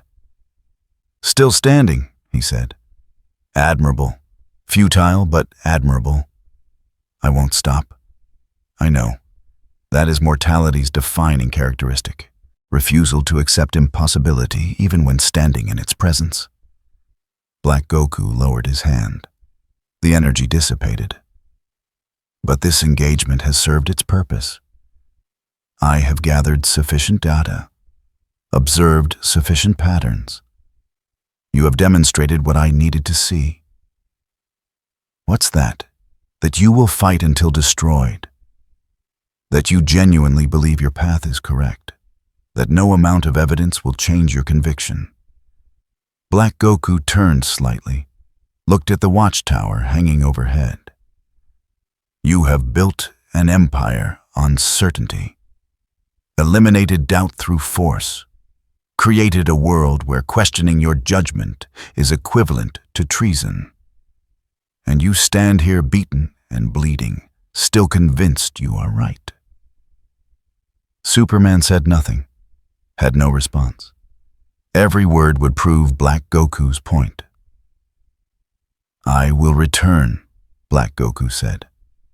"Not to fight, to show you something, to present evidence you cannot dismiss or rationalize, to force confrontation with what you have become. And then we will see if even you can maintain your certainty. What evidence? The testimony of your monument. The words you carved into stone. Never again.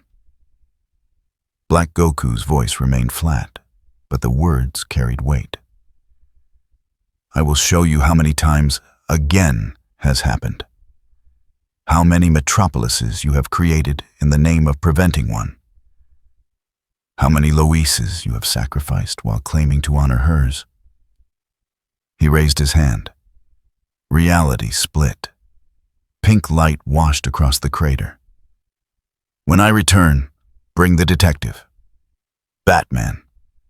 The one who still remembers how to question. He will want to see this. Black Goku stepped toward the rift.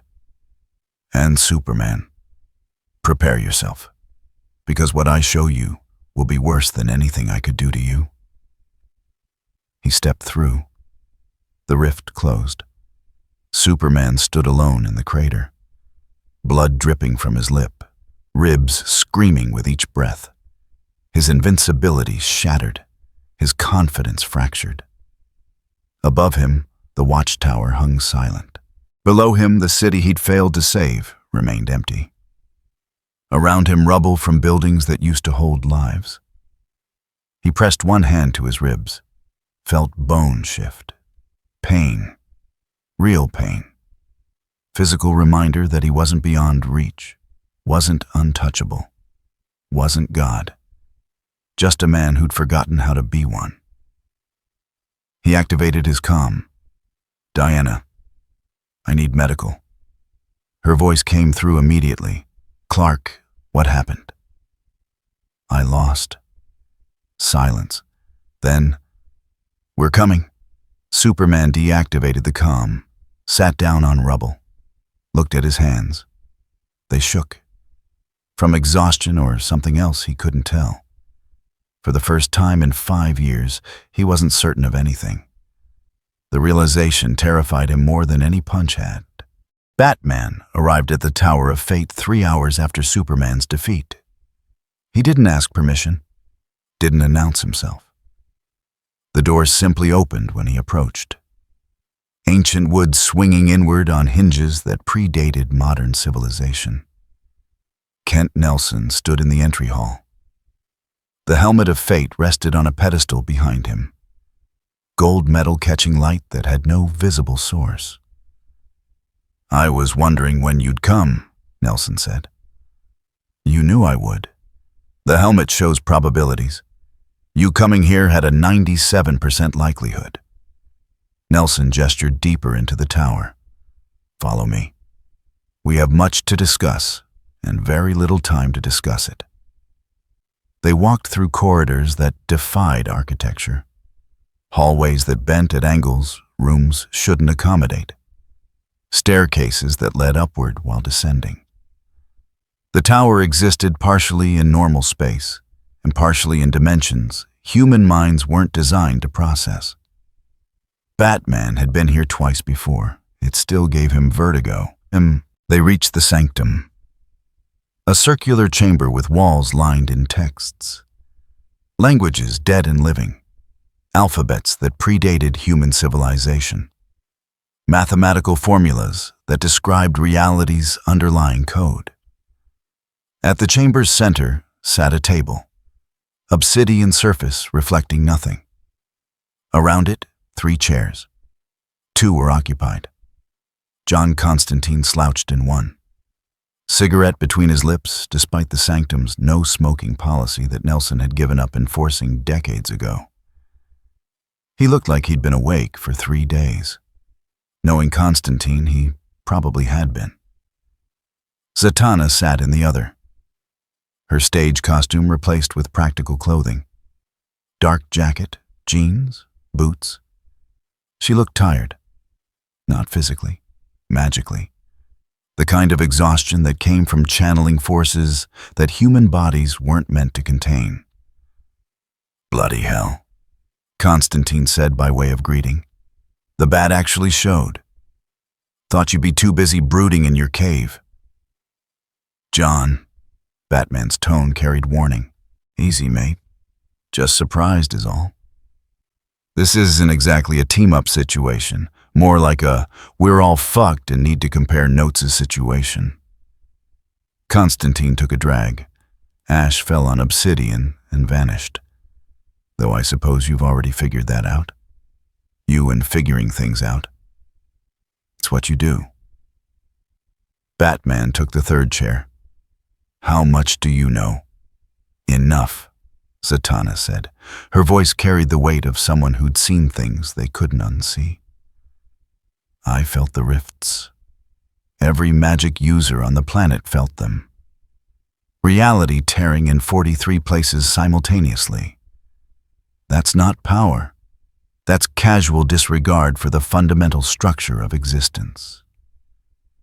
I traced one of the manifestations, Constantine added, followed its energy signature back to the source, or tried to. Trail went cold in a dimensional space that technically doesn't exist, like tracking footprints into a hole in the map. He ashed his cigarette again.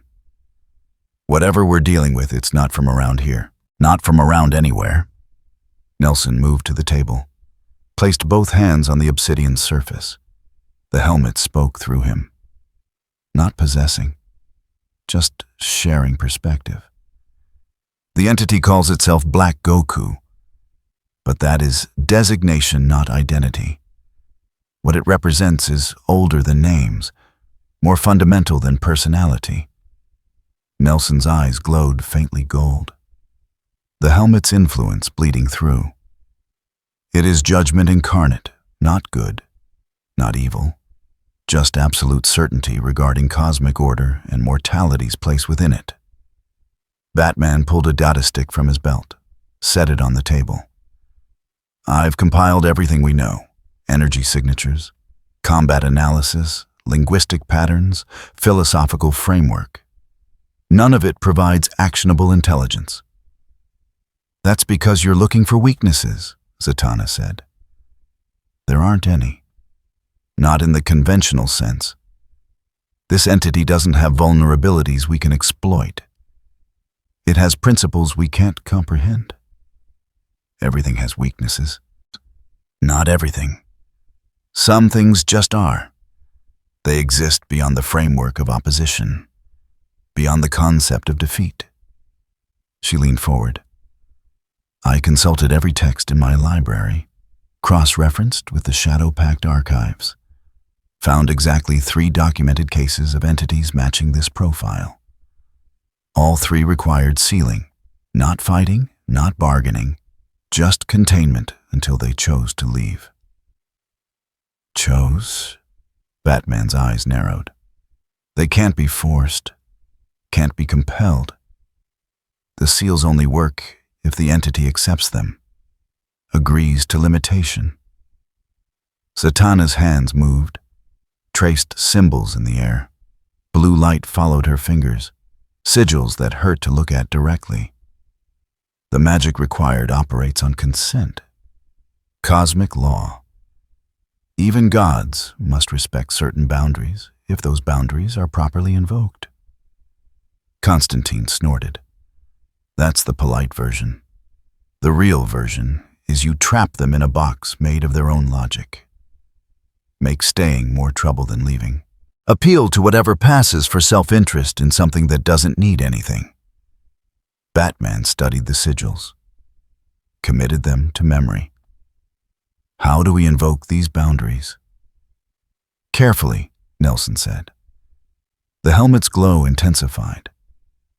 The entity must be in a state of focused manifestation, not scattered across multiple points, not partially present, fully here, fully committed to action that requires concentration. When does that happen? When it opens a rift large enough to pull something through, not just step through, pull, retrieve. The dimensional manipulation requires complete attention for approximately 0.7 seconds. That is the window.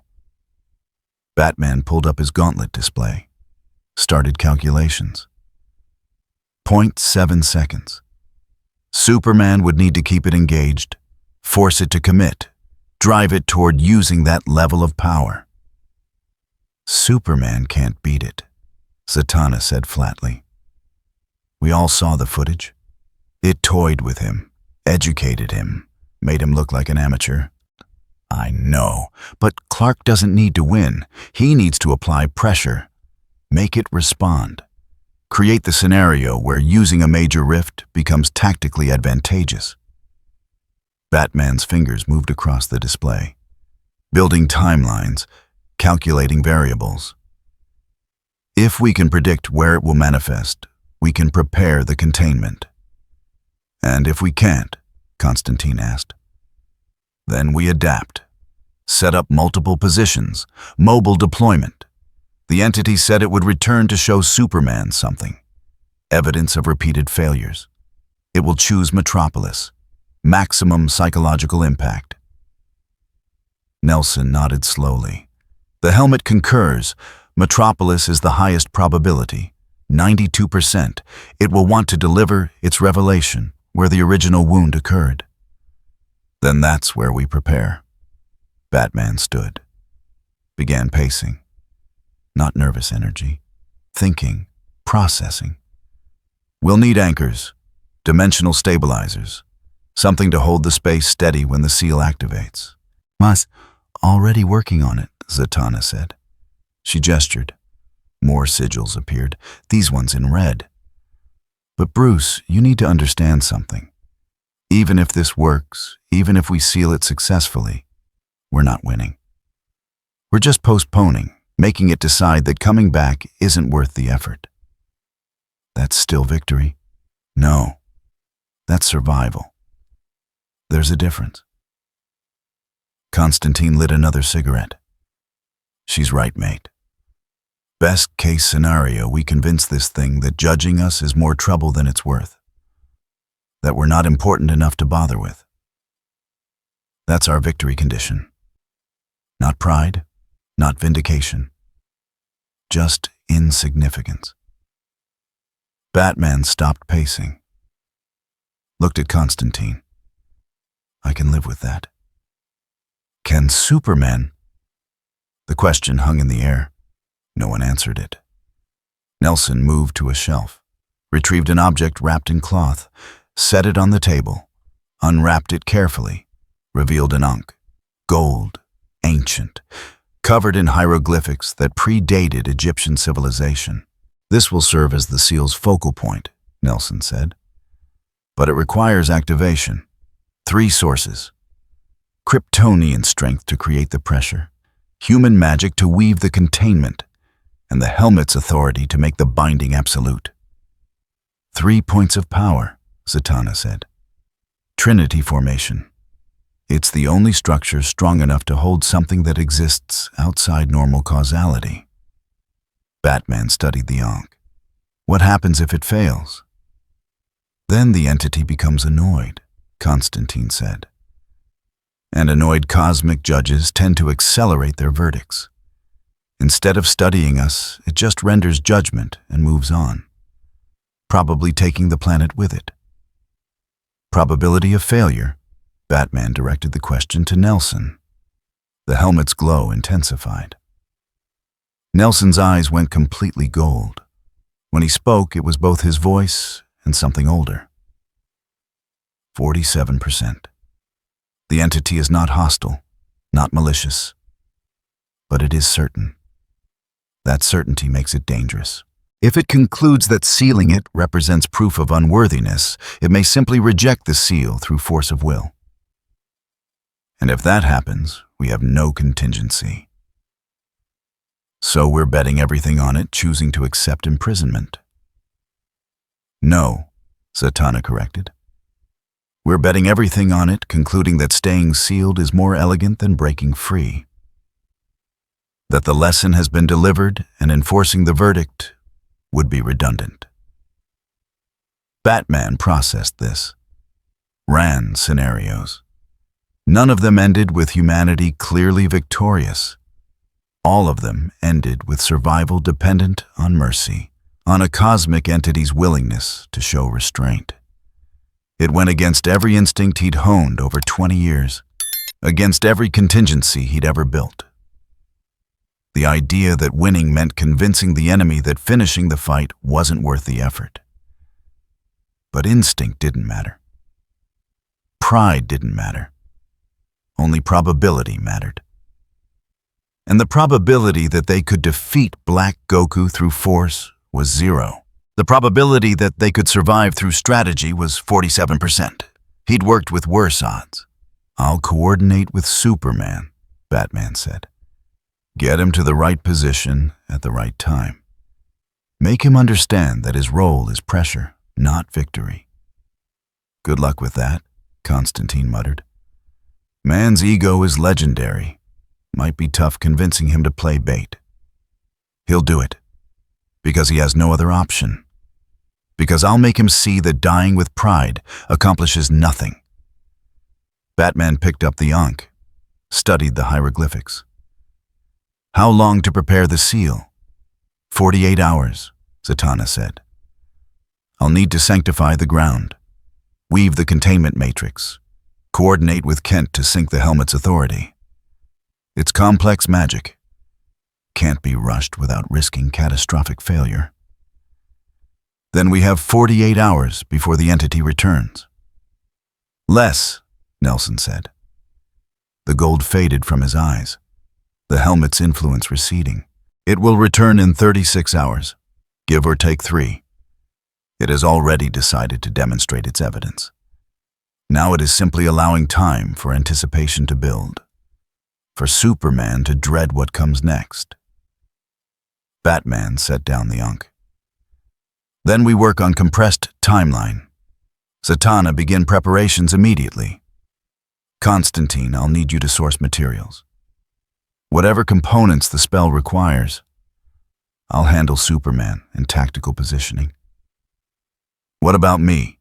Nelson asked. "You and the helmet prepare for the binding. When the moment comes, there won't be time for hesitation. The seal activates, or it doesn't. We won't get a second chance." Everyone nodded, stood, began moving toward their assigned tasks. Batman headed for the door. Constantine called after him. "Oi, Bats, one more thing."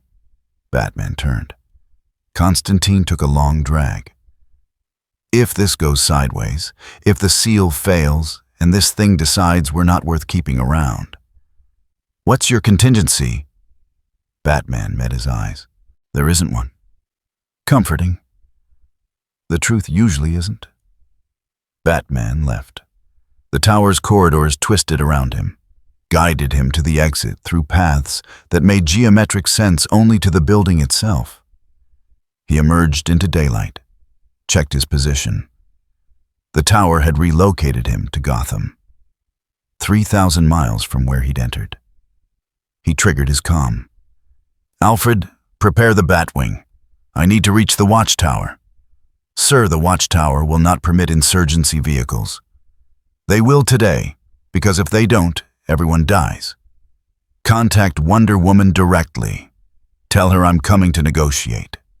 "Negotiate what, sir?" Superman's cooperation in his own humiliation. Batman ended the call, looked up at the sky. Somewhere beyond it, the watchtower hung in orbit. Superman stood on its observation deck, probably staring at Earth, probably planning revenge, probably convincing himself that the next encounter would be different. It wouldn't be. Not the way Superman thought. But it could be survived. If pride could be swallowed. If roles could be accepted. If Superman could understand that sometimes the hero's job wasn't winning, just buying time for the people who could. Batman activated his grapnel, launched toward the Batcave. He had 36 hours to convince the most powerful being on the planet to accept defeat as strategy. The odds were terrible. He'd faced worse. The Batwing lifted off 20 minutes later, flew toward space, toward confrontation, toward the conversation that would determine whether humanity survived judgment or confirmed every suspicion their judge already held.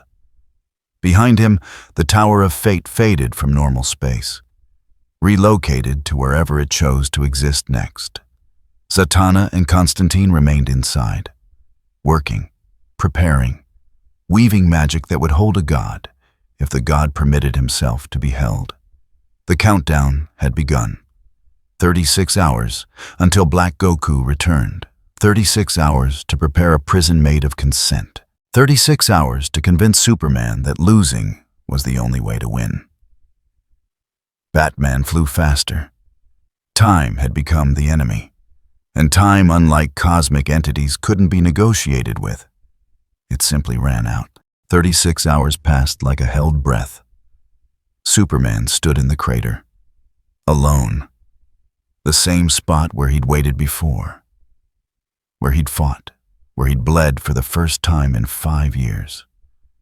Batman had convinced him to return, not with appeals to heroism, not with strategy lectures, with 3 words.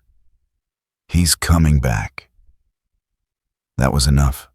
Superman needed to face this, needed to prove that the last encounter was an anomaly, needed to demonstrate that Clark Kent still had agency in a world where a cosmic entity treated him like a specimen.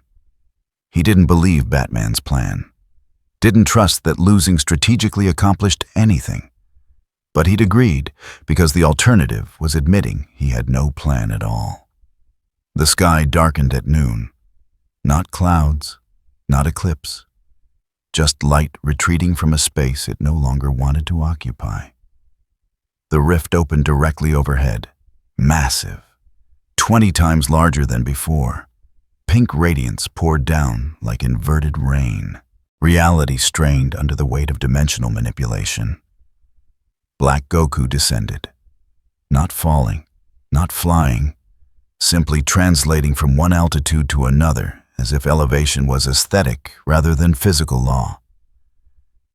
He touched down 10 feet from Superman, looked at him with that same unblinking focus, then looked past him, saw Batman standing 50 yards back, saw Zatanna and Constantine positioned at compass points, saw Dr. Fate hovering at the crater's edge, helmet gleaming gold. "You brought allies," Black Goku said. "Wise or desperate. The distinction becomes unclear at your level of development." "You said you'd show me something," Superman said. His voice stayed level, controlled. "Show me." Eager for your own prosecution. Interesting. Black Goku raised one hand. The rift overhead pulsed. "Very well. I will present the evidence. You will witness what you have become. What this world has become under your absolute certainty." The rift shifted. Instead of pink light, it showed images. Projections drawn from reality itself. Not recorded, not remembered. Pulled directly from the timeline and displayed like exhibits in a trial. The first image showed Metropolis. Not the ruins. The city as it was. 7 million people going about lives that felt permanent. A woman kissing her husband goodbye. A child catching a school bus. An old man feeding pigeons in a park that would become a crater. "This is the before," Black Goku said. "The world you claim to have protected. Study it. Remember what was lost." Superman's jaw tightened. "I know what was lost." "Do you, or do you know the sanitized version, the abstraction that lets you sleep?" The image shifted. Now it showed the detonation. Not quick, not merciful. Slowed down, frame by frame, skin turning to vapor, bones becoming ash. 7 million deaths stretched across seconds that felt like hours. This is what Joker did. What you failed to prevent. What you carry as justification for everything that followed. Superman looked away. Black Goku's voice sharpened. No, you will watch. You demanded this trial. You will see the evidence. Superman forced himself to look. Watched his city die again. Watched Lois die again. Watched the future he'd planned dissolve into thermal radiation and radioactive dust. The image changed. Now it showed Superman in the Gotham precinct. Joker laughing. Superman's hand around his throat. The moment stretched. Black Goku froze it just before the killing blow. Here, he said, this is where you chose. Not in the moment of grief, in the moment of decision. You could have stopped. Could have let justice systems handle what came next. You chose otherwise. The image unfroze. Superman's fist punched through Joker's chest. Blood on the camera lens, on the walls, on Superman's suit. The symbol of hope painted in a killer's blood. Necessary, Superman said. His voice almost broke. Almost. He deserved it. Perhaps. But that was not your decision to make. You were not judge, not jury, not executioner. You were a man with the power to be all three and the trauma to justify it. That is not justice. That is revenge dressed in necessity's clothing. The images continued. Superman's first execution order. A terrorist who'd threatened to detonate a dirty bomb. Superman had flown through the ceiling, torn the man's head off, left the body as a message. No more warnings, no more chances. Then more, not hundreds. Just 3 more carefully chosen moments. A woman dragged from her home for writing poetry. An old man beaten by patrols for remembering when heroes didn't kill. A child separated from parents for attending a single meeting 3 years ago. Each one precise. Each one devastating. Each one undeniable. These represent thousands more, Black Goku said. I do not need to show them all. The pattern is established. You say necessary. I say systematic. Every tyrant in history has claimed necessity. Every genocide has been justified by those conducting it. You are not unique. You are not special. You are simply the latest iteration of power wielding itself without restraint. I saved billions. From what life choice the possibility of finding their own way, Black Goku gestured.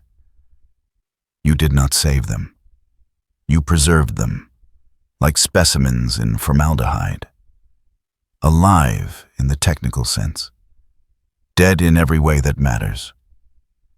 Batman watched from his position. His hand rested on the device at his belt, reality anchor. Waiting for the moment. Not yet. Black Goku's attention remained divided. Focused on Superman, on the prosecution, on delivering the verdict through accumulated evidence. The entity needed to commit, needed to open the retrieval rift, pull something through from another time or place. That would require full concentration. That would be the window. I will show you one more thing, Black Goku said. The most damning evidence. Not what you have done to others, what you have done to yourself. The rift overhead widened. Black Goku raised both hands. This required more power, more focus. He was pulling something through, not a physical object, a construct. Something assembled from timeline fragments and given form. Batman's hand tightened on the anchor device. Almost. Not yet. The rift birthed a mirror. Not glass, not metal.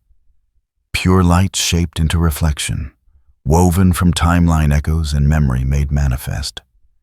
It hung in the air before Superman, showed him his own face, but not his current face. The face he'd worn 5 years ago, before Metropolis burned, before Lois died, before he decided that fear could masquerade as love if you were strong enough to enforce it. The past Superman looked at present Superman, a reflection pulled from the stream of time, not the man himself, just the memory of who he'd been, the ghost of better days given temporary form. "This is who you were," Black Goku said. "The man who believed in redemption, who gave enemies second chances, who trusted that goodness would prevail if given enough opportunity. Look at him. Remember what you sacrificed in the name of preventing sacrifice."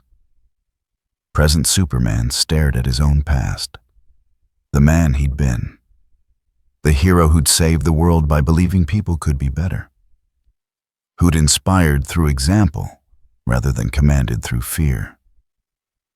"He is dead," Black Goku continued. "You killed him more thoroughly than Joker killed Lois. Murdered him slowly over 5 years. Replaced him with something that wears his face but has forgotten his heart. And you call this evolution? Growth? Necessary hardness? I call it erasure." Superman's hands shook. He looked at his past self, at the hope in those eyes, the genuine belief that tomorrow could be better, the faith in humanity that he'd carried like a shield. "Where did he go?" Black Goku asked. "The man who caught criminals without killing them, who believed in justice systems, who understood that power without mercy was just tyranny with better publicity. When did he die? Was it when you killed Joker? Or had he been dying slowly before that, eroding under the weight of impossible expectations and inevitable failures?" "Stop," Superman said. Barely a whisper. "No. You wanted this trial. You demanded to see my evidence. This is the verdict's foundation. Not the civilians you've terrorized. Not the systems you've corrupted. Not the world you've broken. You." Black Goku gestured to the mirror. "The greatest crime of your reign is what you have done to yourself. You have taken everything that made you a hero and burned it to fuel an empire of fear. And you call this necessary?" The mirror began to crack, fractures spreading across the reflection, past Superman's image fragmenting, shattering, becoming broken pieces that showed glimpses of what could have been, what should have been, what died when Superman chose control over faith. "This is my evidence," Black Goku said. "This is what I have observed. A world ruled by a god who killed the man he used to be and wears the corpse as justification. You ask why I judge this is why. Because you have already convicted yourself, already executed the only defendant who mattered. I am simply confirming the sentence you passed 5 years ago." The mirror exploded. Shards of light dissipated, left Superman standing alone, facing himself, facing what he'd become, facing truth that 5 years of certainty couldn't deflect. He fell to his knees, not from physical force, from the weight of recognition, from seeing himself through eyes that didn't accept justification, didn't care about context, just measured result against intent and found the gap unbridgeable. Black Goku lowered his hands. The rift overhead remained open, massive, straining reality, requiring his complete attention to maintain while the construct dissipated properly. Batman activated the anchor. 4 points around the crater lit up simultaneously. Satana and Constantine's positions.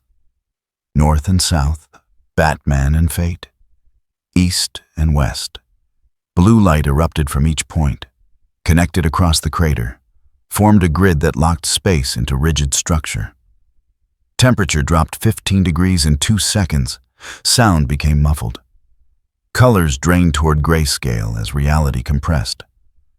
Black Goku's eyes shifted, registered the containment. His expression didn't change. "Clever," he said. "You waited until I was committed, until my focus was divided. You are learning." Satana's hands moved, spoke words in backward Latin. Power flowed from her position, wove through the grid, started building walls that existed in more dimensions than human perception could track. Constantine added his own contribution, darker magic. Binding spells learned from demons, and worse. The kind of power that cost pieces of soul, but held what needed holding. Dr. Fate rose higher. The helmet blazed gold, ancient authority given form. He spoke in a language that predated language, voice that carved itself into reality's substrate. The Ankh materialized in the grid center, spun, began pulling the 4 points together. The seal activated. Black Goku stood at its center, space compressed around him, not crushing, confining, limiting, making the area he occupied smaller, denser, locked. He looked at Batman. "You prepared well, used my focus against me, made me deliver judgment while you prepared execution. This is adequate strategy." "The seal requires acceptance," Batman said. "Not a question, a statement of cosmic law. You can reject it. Break free through force of will. Our magic would shatter. Our strategy would fail." "That is correct. But breaking it would be inefficient." Batman's voice stayed level. "The lesson's been delivered. Superman has seen what he became. Forcing him to see more wouldn't change what he's already recognized. Continuing past this point would be redundant. And you don't do redundant." Black Goku's mouth curved. Not quite a smile. "You offer me an exit condition. Make rejection look like waste rather than imprisonment. Appeal to efficiency rather than mercy." He paused. "You understand me better than most. Better than Superman, certainly. You recognize that I am not cruel, just thorough. And thorough delivered is thorough satisfied. Will you accept the seal?" Silence. The rift overhead pulsed. Reality strained. The containment held, but barely. Everything balanced on Black Goku's choice. "I will accept," he said finally. "Not because you have earned mercy, but because the experiment is complete. I have gathered sufficient data, confirmed sufficient patterns. Remaining would provide diminishing returns, and I am efficient above all else." The seal snapped shut. Golden light from the Ankh spread across the containment, locked it, made it absolute. Black Goku stood within a prison that existed because he allowed it to exist. "How long will this hold?" Superman asked. His voice was hollow. "As long as he chooses," Fate said. The helmet's influence receded slightly. "We have not bound him. We have given him a reason to stay bound. The distinction matters."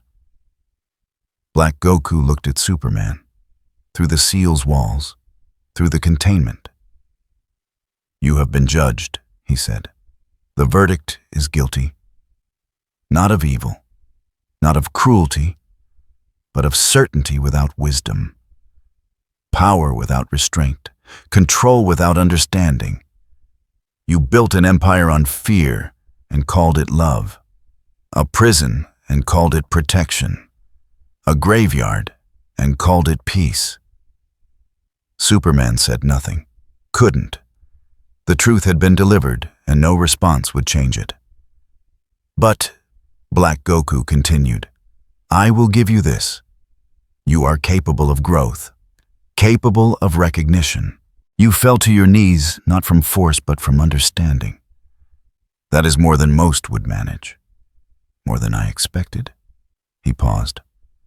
"Perhaps mortals are not entirely beyond redemption. Perhaps the pattern can be broken. You have not convinced me." But you have created doubt. That is adequate. The seal began to glow brighter. Black Goku's form became less distinct, fading, not disappearing, just becoming less relevant to this dimension. I will remain here, his voice said, growing distant. In this space you have prepared. Not because I must, because I choose. The lesson has been taught. Whether it is learned remains to be seen. He faded completely, left only the seal, golden light suspended in the crater, humming with contained power. With cosmic authority made manifest, with a god's permission to be imprisoned. The rift overhead closed. Reality reasserted itself. The sky returned to normal. Blue, empty, waiting. Superman remained on his knees, stared at nothing, at everything, at the reflection he'd seen. The man he'd killed to become who he was. Batman approached slowly, stood beside him, said nothing. What was there to say? The trial was over. Guilt established beyond any doubt. He was right, Superman said finally, voice breaking. About everything. Yes, I've become what I fought against.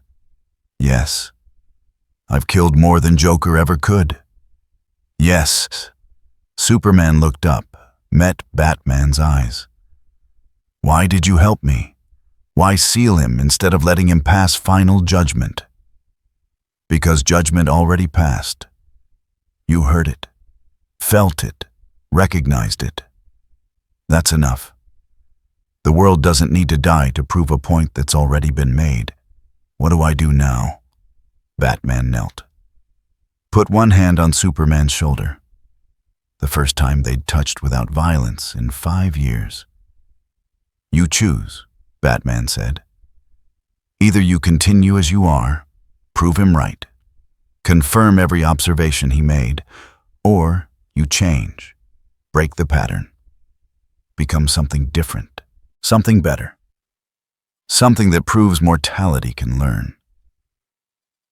I don't know if I can. Neither do I. But that's the question now. Not whether you're guilty. We know you are.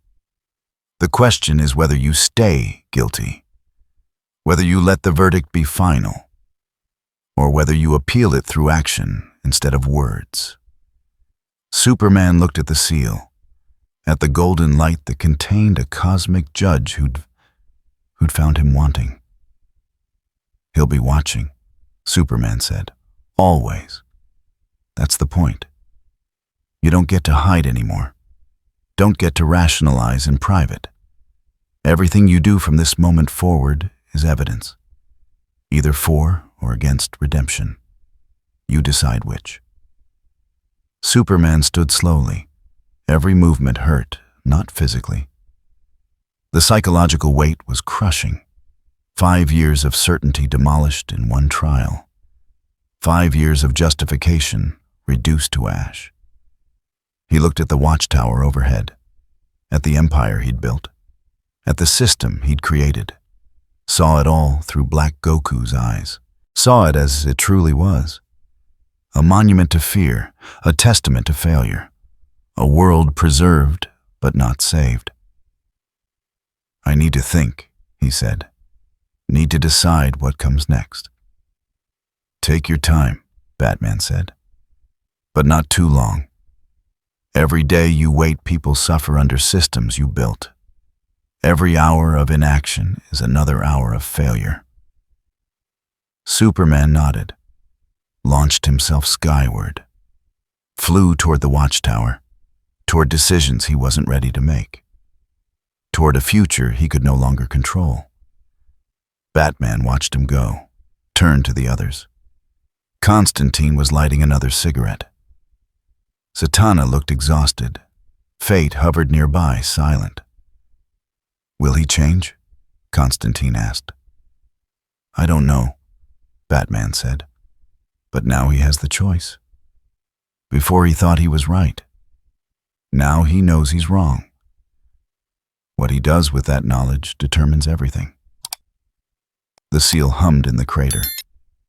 Contained a judge who'd found them guilty, but given them time to appeal. Not through words, through action, through change, through breaking the pattern that had defined humanity for millennia. The trial was over. What came next would determine if the verdict stood. The seal held.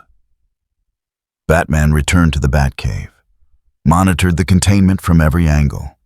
Electromagnetic sensors, dimensional scanners, magical resonance detectors borrowed from Zatanna. All of them confirmed the same thing: Black Goku remained within the seal. Not struggling, not testing boundaries, just existing in a space he'd chosen to occupy. The readings were stable. Too stable. Like watching a bomb that hadn't decided whether to detonate. Alfred brought tea. Batman didn't drink it. Just stared at monitors showing a golden sphere of light suspended above Metropolis, visible from orbit.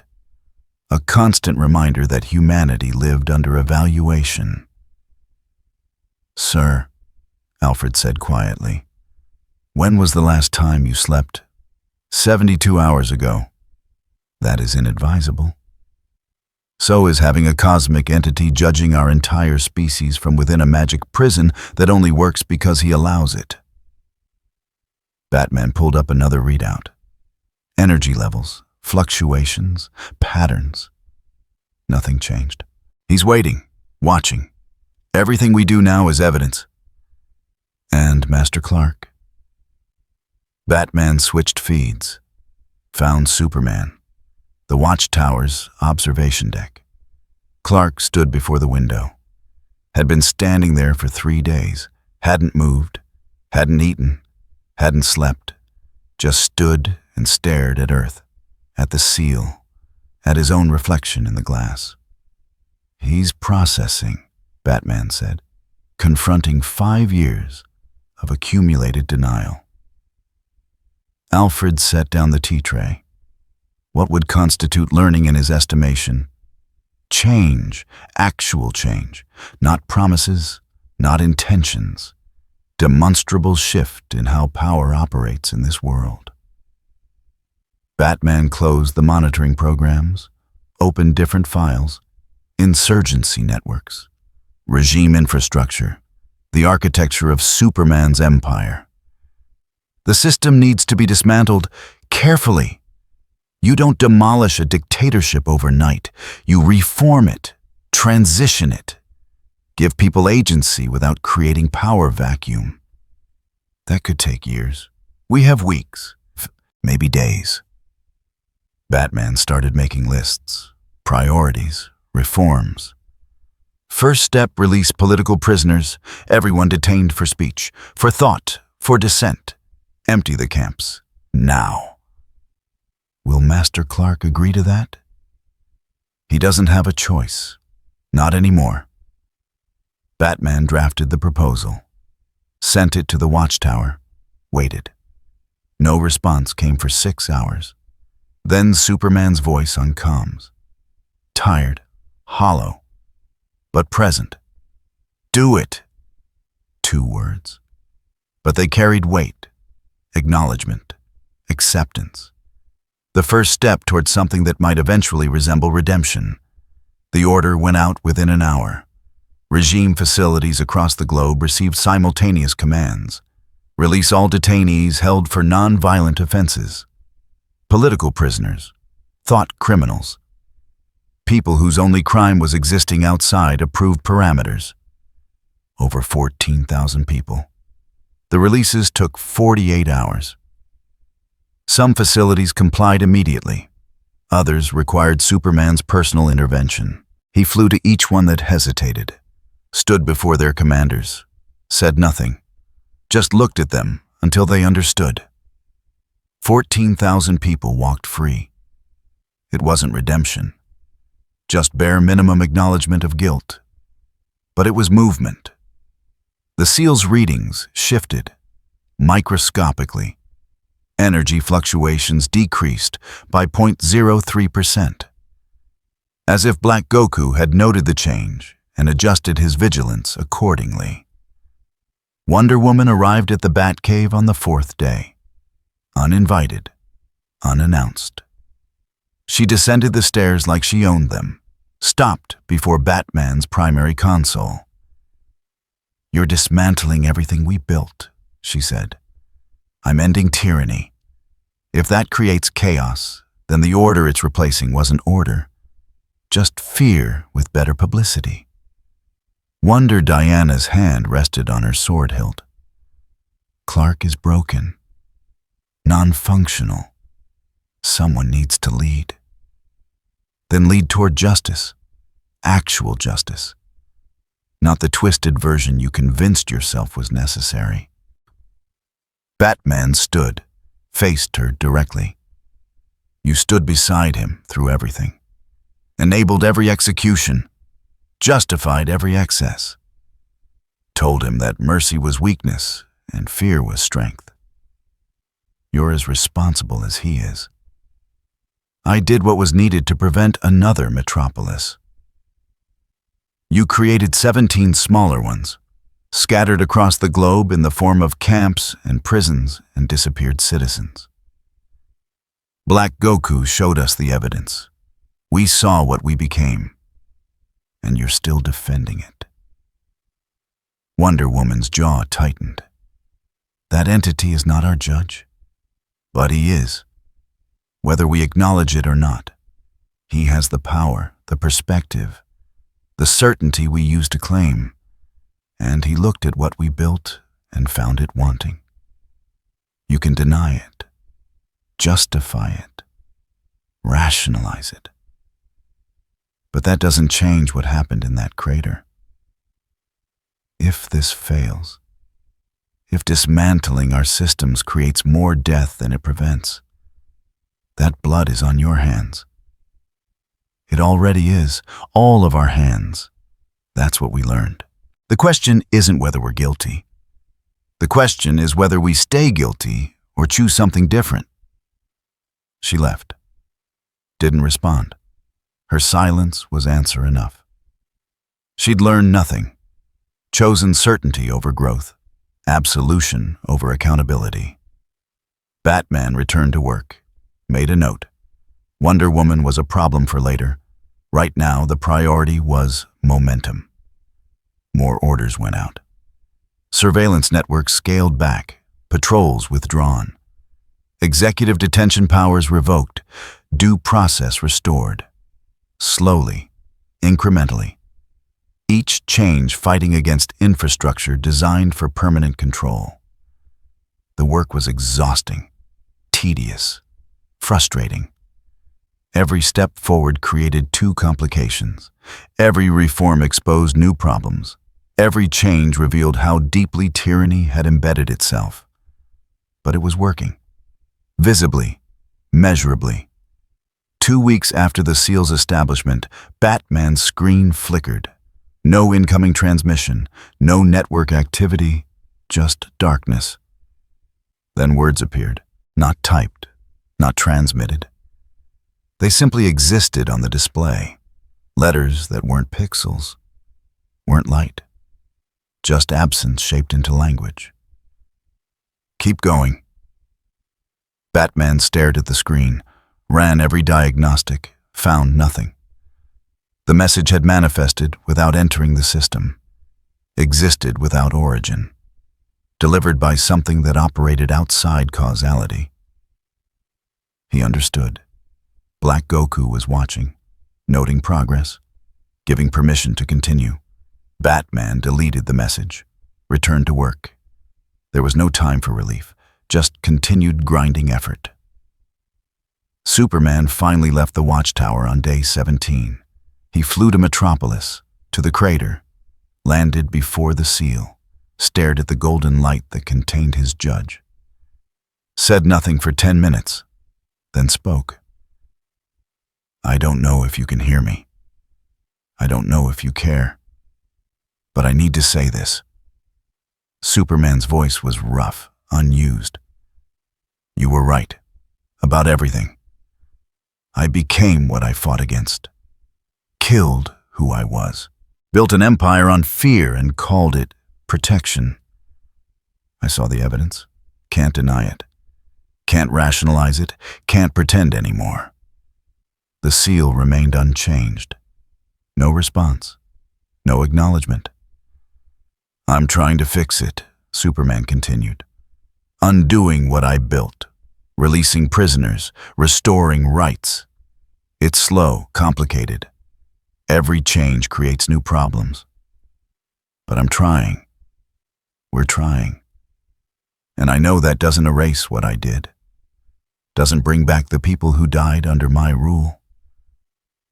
But it's all I can do. Still no response. I don't expect forgiveness.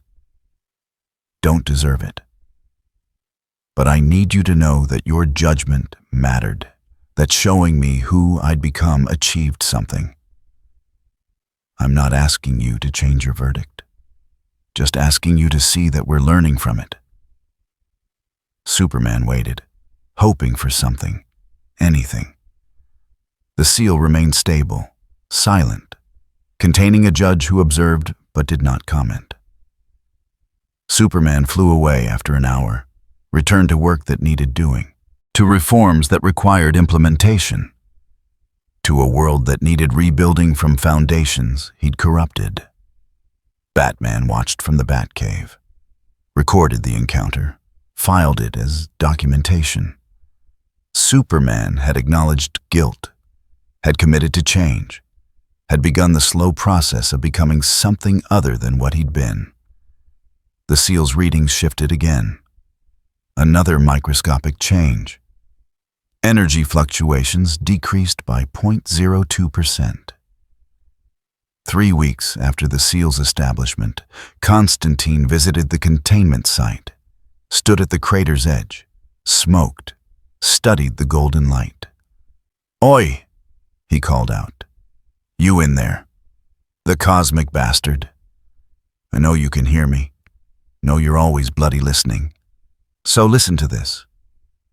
The seal remained unchanged. "You judged us guilty. Fair enough. We are guilty. Built a right mess of things, but here's what you're missing, mate. We're also stubborn. Stupid stubborn. The kind of stubborn that refuses to accept final verdicts. We fall. We fail. We become monsters. But then some of us wake up. Look at what we've done. Choose different." Constantine took a long drag. That's the thing about mortality you cosmic types never quite grasp. We're not static, not fixed. We're always becoming, always choosing. Every moment's a chance to be better or worse than we were yesterday. Clark chose worse for 5 years. Now he's choosing better. Might fail, probably will fail, but he's trying. That counts for something. He flicked ash into the crater. So here's my appeal. On behalf of all us flawed fuckers down here, we acknowledge guilt, accept responsibility, commit to change, and we ask for time, not mercy, time, to prove that mortality's defining characteristic isn't repeated failure. It's learning from failure, growing past it, becoming something that wasn't possible before the fall. The seal pulsed once, brief, barely measurable, then returned to stable state. Constantine grinned. "Knew you were listening." He left. The seal remained, containing a judge who'd heard the appeal and rendered no verdict. Just continued observation, continued documentation, continued waiting. 4 weeks after the seal's establishment, Batman's screen flickered again. Same impossible manifestation, same absence-shaped letters. 3 words this time. Pattern is breaking. Not forgiveness, not absolution, not final verdict, just observation. Batman read the message, deleted it, returned to work. The reforms continued. The systems changed. The world slowly learned to live without constant surveillance, without pervasive fear, without the certainty that deviation meant disappearance. It was slow, painful, imperfect. Every day brought new challenges. Every reform exposed new corruption. Every change revealed how deep the rot had gone. But it was happening. The seal remained above Metropolis, golden light, constant reminder, perpetual evaluation, a God imprisoned by his own principles and humanity's commitment to prove itself worthy of continued existence. How long it would hold, no one knew. How long Black Goku would remain patient, no calculation could determine. How much change would constitute adequate evidence no metric could measure. But the work continued. The reforms progressed. The pattern broke. One choice at a time, one day at a time. Under the watchful gaze of a judge who'd found them guilty and given them time to prove the verdict wasn't final. Time they couldn't waste. Time they were using. 6 weeks after the seal's establishment, the regime officially dissolved. Not through revolution, not through military coup, through bureaucratic memorandum signed by Superman himself. Executive Order 7743. Effective immediately, all regime administrative structures would transition to provisional democratic oversight. All military tribunals suspended. All emergency powers revoked. All surveillance networks placed under independent review pending dismantlement. Batman read the order 3 times. Searched for loopholes. Found none. It was genuine, comprehensive, irreversible without process that would take years to reverse. Superman had actually done it. Given up absolute power, voluntarily, without coercion, without guarantee of what came next. The world didn't celebrate, didn't rejoice, just exhaled. Tension that had been held for 5 years released slowly, cautiously. People emerged from compliance into uncertainty. Freedom felt alien after prolonged captivity. Some embraced it. Others feared it. Most just waited to see if it was real. Batman stood in the Batcave. Monitors showed cities across the globe. Regime patrols withdrawing. Checkpoints dismantled. Surveillance drones powered down. The infrastructure of tyranny deactivating piece by piece. Alfred descended the stairs, carried nothing this time, just stood beside Bruce and watched history turn. "You won," Alfred said quietly. "No." Batman's voice was flat. "We survived. There's a difference." "Is there?" "The regime is ended. Superman has abdicated. The world is free to govern itself again. The world is traumatized, broken. 5 years of fear doesn't evaporate because we signed paperwork. People learn to distrust each other, to report neighbors, to accept that rights were conditional and freedom was privilege granted by authority. That doesn't heal overnight." Batman pulled up different feeds, showed Alfred what celebration looked like in a world that had forgotten how. Tentative gatherings. People speaking in public without checking for surveillance. But also confusion. Anger. In some cities, violence. The sudden absence of control created vacuum. Some filled it with community, others with chaos. "We prevented extinction," Batman continued. "Black Goku judged us guilty. We demonstrated capacity for change. He accepted the appeal through evidence. That's not victory. That's provisional reprieve." "Then what would victory look like?" "I don't know. Maybe there isn't one. Maybe the best we get is survival with lessons learned. Maybe that has to be enough." Alfred nodded slowly. "And Master Clark?" Batman switched feeds, found Superman. Not in the Watchtower, not in Metropolis, in Kansas, standing in a field where the Kent farm used to be. The land had been sold years ago. New owners, new crops. Nothing remained of Clark's childhood except dirt that remembered his footsteps. Superman stood there, hands at his sides, looking at nothing, at everything. At a past he couldn't return to, and a future he couldn't predict. "He's grieving," Batman said. Not for Lois this time, for himself, for who he used to be. For 5 years he spent becoming someone he now recognizes as unrecognizable. Will he recover? I don't know. But he's trying. That's more than he was doing 6 weeks ago. The Watchtower hung in orbit. Empty now. Superman had ordered its systems shut down, weapons offline, surveillance disabled. The station would remain in position, a monument to what had been built, what had been surrendered, what could never be forgotten. Wonder Woman had left, disappeared 3 days after the dissolution order. No goodbye, no explanation, just gone. Batman's satellites tracked her to Themyscira, Paradise Island.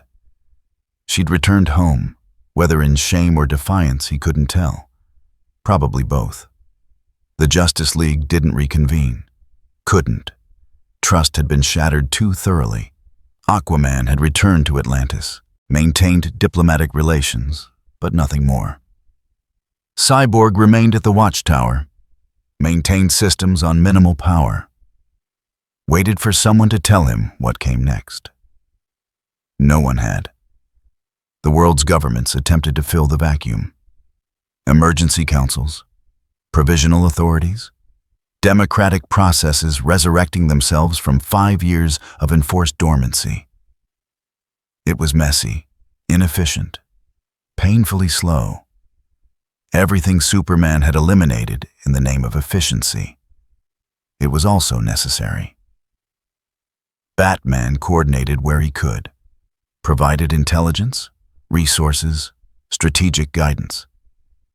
But he didn't lead. Wouldn't. The last thing the world needed was another masked figure claiming to know what was best. The insurgency dissolved alongside the regime. There was nothing left to insurgent against. Harley Quinn returned to Gotham, stayed out of trouble, mostly. Green Arrow's memorial received flowers from people who'd never met him. Lex Luthor resumed corporate operations, acted like nothing had happened. Business as usual. The only constant in chaos was profit. Batman visited the seal every 3 days, stood at the crater's edge, stared at golden light that never changed. Black Goku remained within, silent, present, watching. On the 6th week, Batman spoke to it. I don't know if this is what you wanted to see.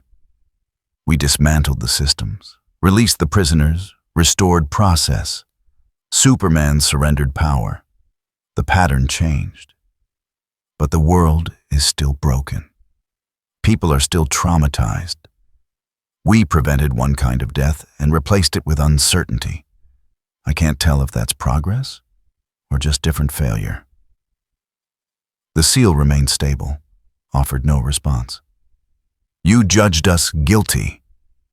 We accepted the verdict, made changes, but we can't undo 5 years. Can't bring back who died.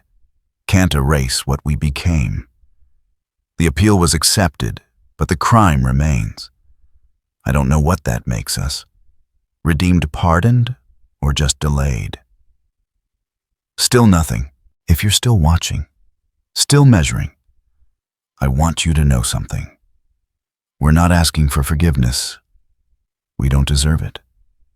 We're asking for time to prove that change is possible, that mortality's capacity for error is matched by capacity for correction, that we can be better than what you saw in that crater.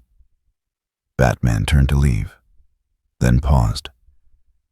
And if we fail, if we prove you right, If the pattern reasserts itself, then come back. Finish the judgment. We won't fight it. We'll have earned it. He walked away, left the seal behind, golden light suspended above ruins that would never be rebuilt. A permanent scar, a permanent reminder. In the Batcave, monitors continued their vigil, tracking reforms, documenting changes, building case files for an appeal that might never be heard. Batman worked 18-hour days, coordinated transitions, mediated conflicts, prevented the worst outcomes while accepting he couldn't prevent all bad outcomes. It was exhausting, endless, insufficient. It was all he could do. Superman returned to Metropolis on day 43, stood before the seal, didn't speak this time, just stood for 3 hours, then flew away, returned to Kansas, to standing in fields that didn't remember him, to existing in a world that needed him less now that he'd stopped trying to control it. Batman received reports. Superman had been spotted helping with disaster relief. Flood in Bangladesh, earthquake in Peru. No press conferences, no declarations, just appearing, helping, leaving, the way he used to. Before fear became love, before control became protection, it wasn't redemption, just small steps in directions that might eventually lead somewhere better. Day 50. Batman stood in the Batcave, stared at the wall of monitors. 50 days of reforms, 50 days of changes, 50 days of proving that patterns could break. The seal remained stable. Black Goku remained silent. The world continued turning. Alfred approached. Set down tea. This time Batman drank it. You should sleep, sir. I will. Soon. You have been saying that for 7 weeks. 7 weeks isn't long enough to undo 5 years. Isn't long enough to prove anything except that we can survive immediate crisis. The real test comes later, when attention fades. When the easy reforms are finished, and we're left with hard questions about what we want to become. Do you have answers to those questions? No. But that might be the point. We don't get to have certainty anymore. Don't get to claim we know what's best. We ask, we listen, we build consensus. It's slower, messier, but it's honest. And honest might be the only path to something resembling justice. Alfred collected the empty cup. Master Bruce, do you believe the entity will remain sealed? Batman stared at the monitors showing the seal. Golden light, unwavering, absolute. I believe he'll remain as long as we give him reason to remain, as long as we demonstrate that his judgment achieved its purpose. That mortality can learn, can change, can break patterns that seemed inevitable. Batman's hands tightened on the armrests. But if we fail, if we slide back into old habits, old certainties, old justifications, then he'll leave. And when he leaves, the verdict becomes final. What would that look like? Extinction, probably. Or something close enough that the difference doesn't matter. Then we must not fail. No. We must accept that failure remains possible, that growth isn't guaranteed, that choosing better is a decision we make every day, not a destination we reach and stay at. Batman stood.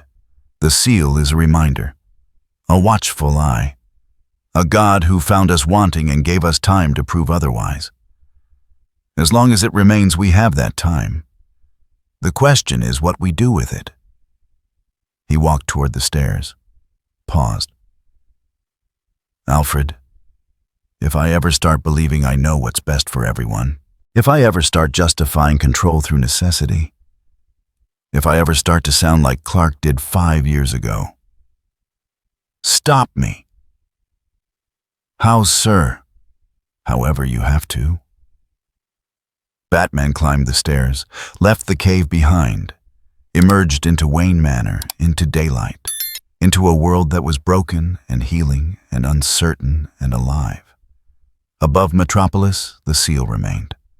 Black Goku existed within it, silent, patient, watching a species that had been found guilty attempt to appeal through action instead of words. The verdict stood. The sentence was suspended. The appeal was pending. And in the space between guilt and redemption, humanity learned to live with consequences while choosing different futures. It wasn't salvation. It was survival. Sometimes that had to be enough. The seal hummed. Golden light, constant reminder. A god imprisoned by his own principles, a species imprisoned by its own history, both waiting to see which would break first. The pattern, or the world. 3 months after the seal's establishment, something changed. Not dramatically, not obviously, just a shift in the quality of light. The seal's golden radiance dimmed by a fraction of a percent. So subtle that sensors barely registered it. So significant that Batman noticed immediately. He stood in the crater at 2 a.m, alone, stared at the containment that had held for 90 days.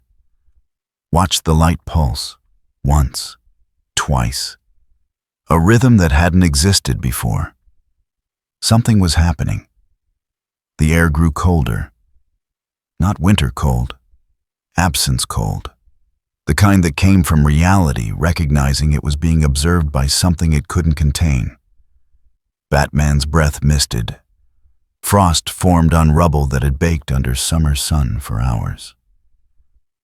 The seal pulsed again, brighter this time, then dimmer, then brighter, like breathing, like waking. Batman activated his comm. Alfred, I need you to run full diagnostics on the Metropolis containment, now. Sir, it's 2 a.m. I know what time it is. Run the diagnostics. Silence. Then, readings are fluctuating. Energy output varying by 0.3%. Temperature in the immediate area has dropped 11 degrees. Bruce, this doesn't match any previous pattern. I know. Batman's hand moved to his belt, reached for the reality anchor, stopped. He's deciding something. Deciding what? Whether we've learned enough. Whether the appeal has merit. Whether humanity deserves continued existence. The seal's light intensified. Pink traces appeared within the gold. Rose-colored tendrils that moved through the containment like thoughts taking form. The boundary between seal and reality became less defined, more permeable. Not breaking, just thinning. Batman stood his ground, didn't retreat, didn't call for backup. This wasn't a fight. This was a judgment being rendered. Running wouldn't change it. Fighting wouldn't stop it. He could only witness. The light stabilized, held at a new frequency, brighter than before but not threatening. The pink traces faded. Gold remained. But different gold. Less like prison, more like doorway. Then words appeared. Not on screens this time. Not absence-shaped letters. Just words that existed in the space between thought and reality. Carved into perception itself. Impossible to look away from. Impossible to misunderstand. Pattern acknowledged. Change documented. Appeal noted. Batman read them 3 times. Waited for more. None came. Just those 6 words. Floating in space that shouldn't hold language. Hanging in air that shouldn't carry meaning. What does that mean? He said to the seal. To Black Goku. To the entity that had judged them and found them wanting and given them time to prove otherwise. Is the verdict changed? Are we forgiven? No response.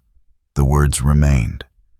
Offered no clarification, no expansion, just observations stated as fact.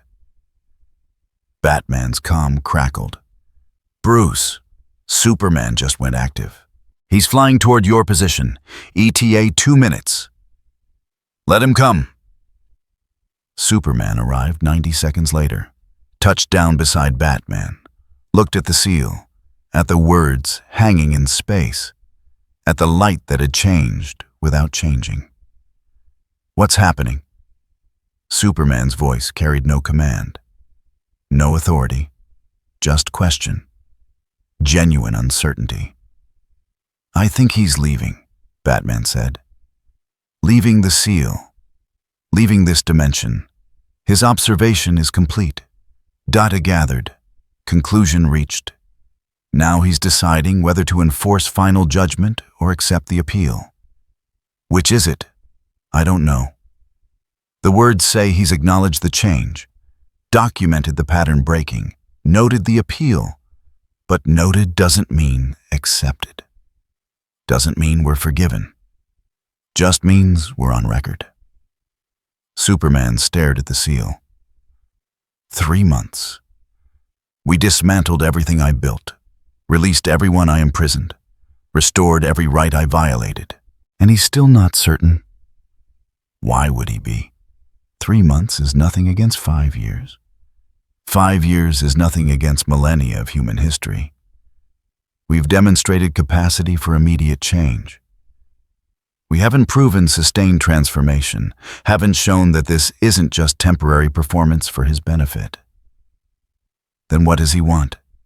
Time, more time, decades, generations. Proof that the pattern stays broken, that we don't slide back into old certainties the moment we feel safe again. The words in the air began to fade, not disappearing, withdrawing, being pulled back into whatever space they'd emerged from. As they faded, new words appeared, fewer this time, just 3. Continue, be watched, choose. Then those faded too, left only the seal, the light, the containment that had held for 90 days and might hold for 90 more or might dissolve in the next moment. The seal pulsed one final time. The light dimmed, not fading, settling, finding equilibrium at a lower frequency. Less bright, but more stable. As if Black Goku had shifted from active observation to passive monitoring. From judge rendering verdict to warden noting behavior. Superman's fists clenched, unclenched. Continue, be watched, choose. He repeated the words like they were foreign language he was trying to translate. That's not forgiveness? No, it's something more valuable. It's time, continued probation, the acknowledgement that we're capable of growth without confirmation that we've grown enough. He's not closing the case, just noting current status. How long does this last? Forever? Or until we prove him right? Whichever comes first. Batman turned from the seal, looked at Superman. We don't get absolution, don't get certainty. We get every day as another chance to be better than yesterday. Every choice as another data point. Every failure as potential evidence that the pattern wasn't truly broken. That's what he's offering. Perpetual evaluation. Permanent surveillance. The knowledge that a cosmic judge is always watching, always measuring, always ready to return if we prove unworthy. That's not freedom. No. It's accountability. Something we lacked for 5 years. Something you eliminated when you decided fear was love. Batman started walking toward the crater's edge. He's giving us what we took from everyone else. The knowledge that our actions have consequences. That power isn't absolute. that someone is always watching who can't be intimidated or controlled or negotiated with. You called it imprisonment. I call it justice. Superman didn't follow immediately. Stood before the seal, looked at light that contained a God who judged him guilty and given him time to appeal, and now existed in the space between mercy and judgment. Watching, waiting, measuring. I don't know if I can live like that, Superman said quietly. Under constant evaluation. Never knowing if I've done enough. Never certain if the next mistake is the one that brings final judgment. Then you understand how everyone else felt living under your regime. Batman stopped at the crater's edge, turned back. The difference is, we chose this, accepted it. Recognized that being held accountable is better than claiming immunity. You get to make the same choice now, live under observation, and prove you can sustain the change. Or reject it and confirm everything he believed about mortality. Superman flew up, hovered at eye level with the seal, reached out, didn't touch, just held his hand near the boundary. Felt the reality distortion, the cosmic pressure, the weight of judgment that hadn't been lifted but had been suspended pending further evidence. I choose to continue, he said to the seal. To Black Goku, to the entity that had broken him and given him pieces to rebuild with. I choose to be watched. I choose to do better. Not because I'm confident I can, but because the alternative is confirming I can't. And I owe it to everyone I hurt to at least try. The seal didn't respond, didn't pulse, didn't acknowledge, just continued existing. Stable, present, eternal. Superman descended, landed beside Batman. They stood together for the first time in 5 years, without tension, without hostility. Just two men who'd failed spectacularly and were attempting to fail less. What do we do now? Superman asked. We continue. We choose. We accept that we're being watched and act like we deserve to be trusted anyway. Batman started walking.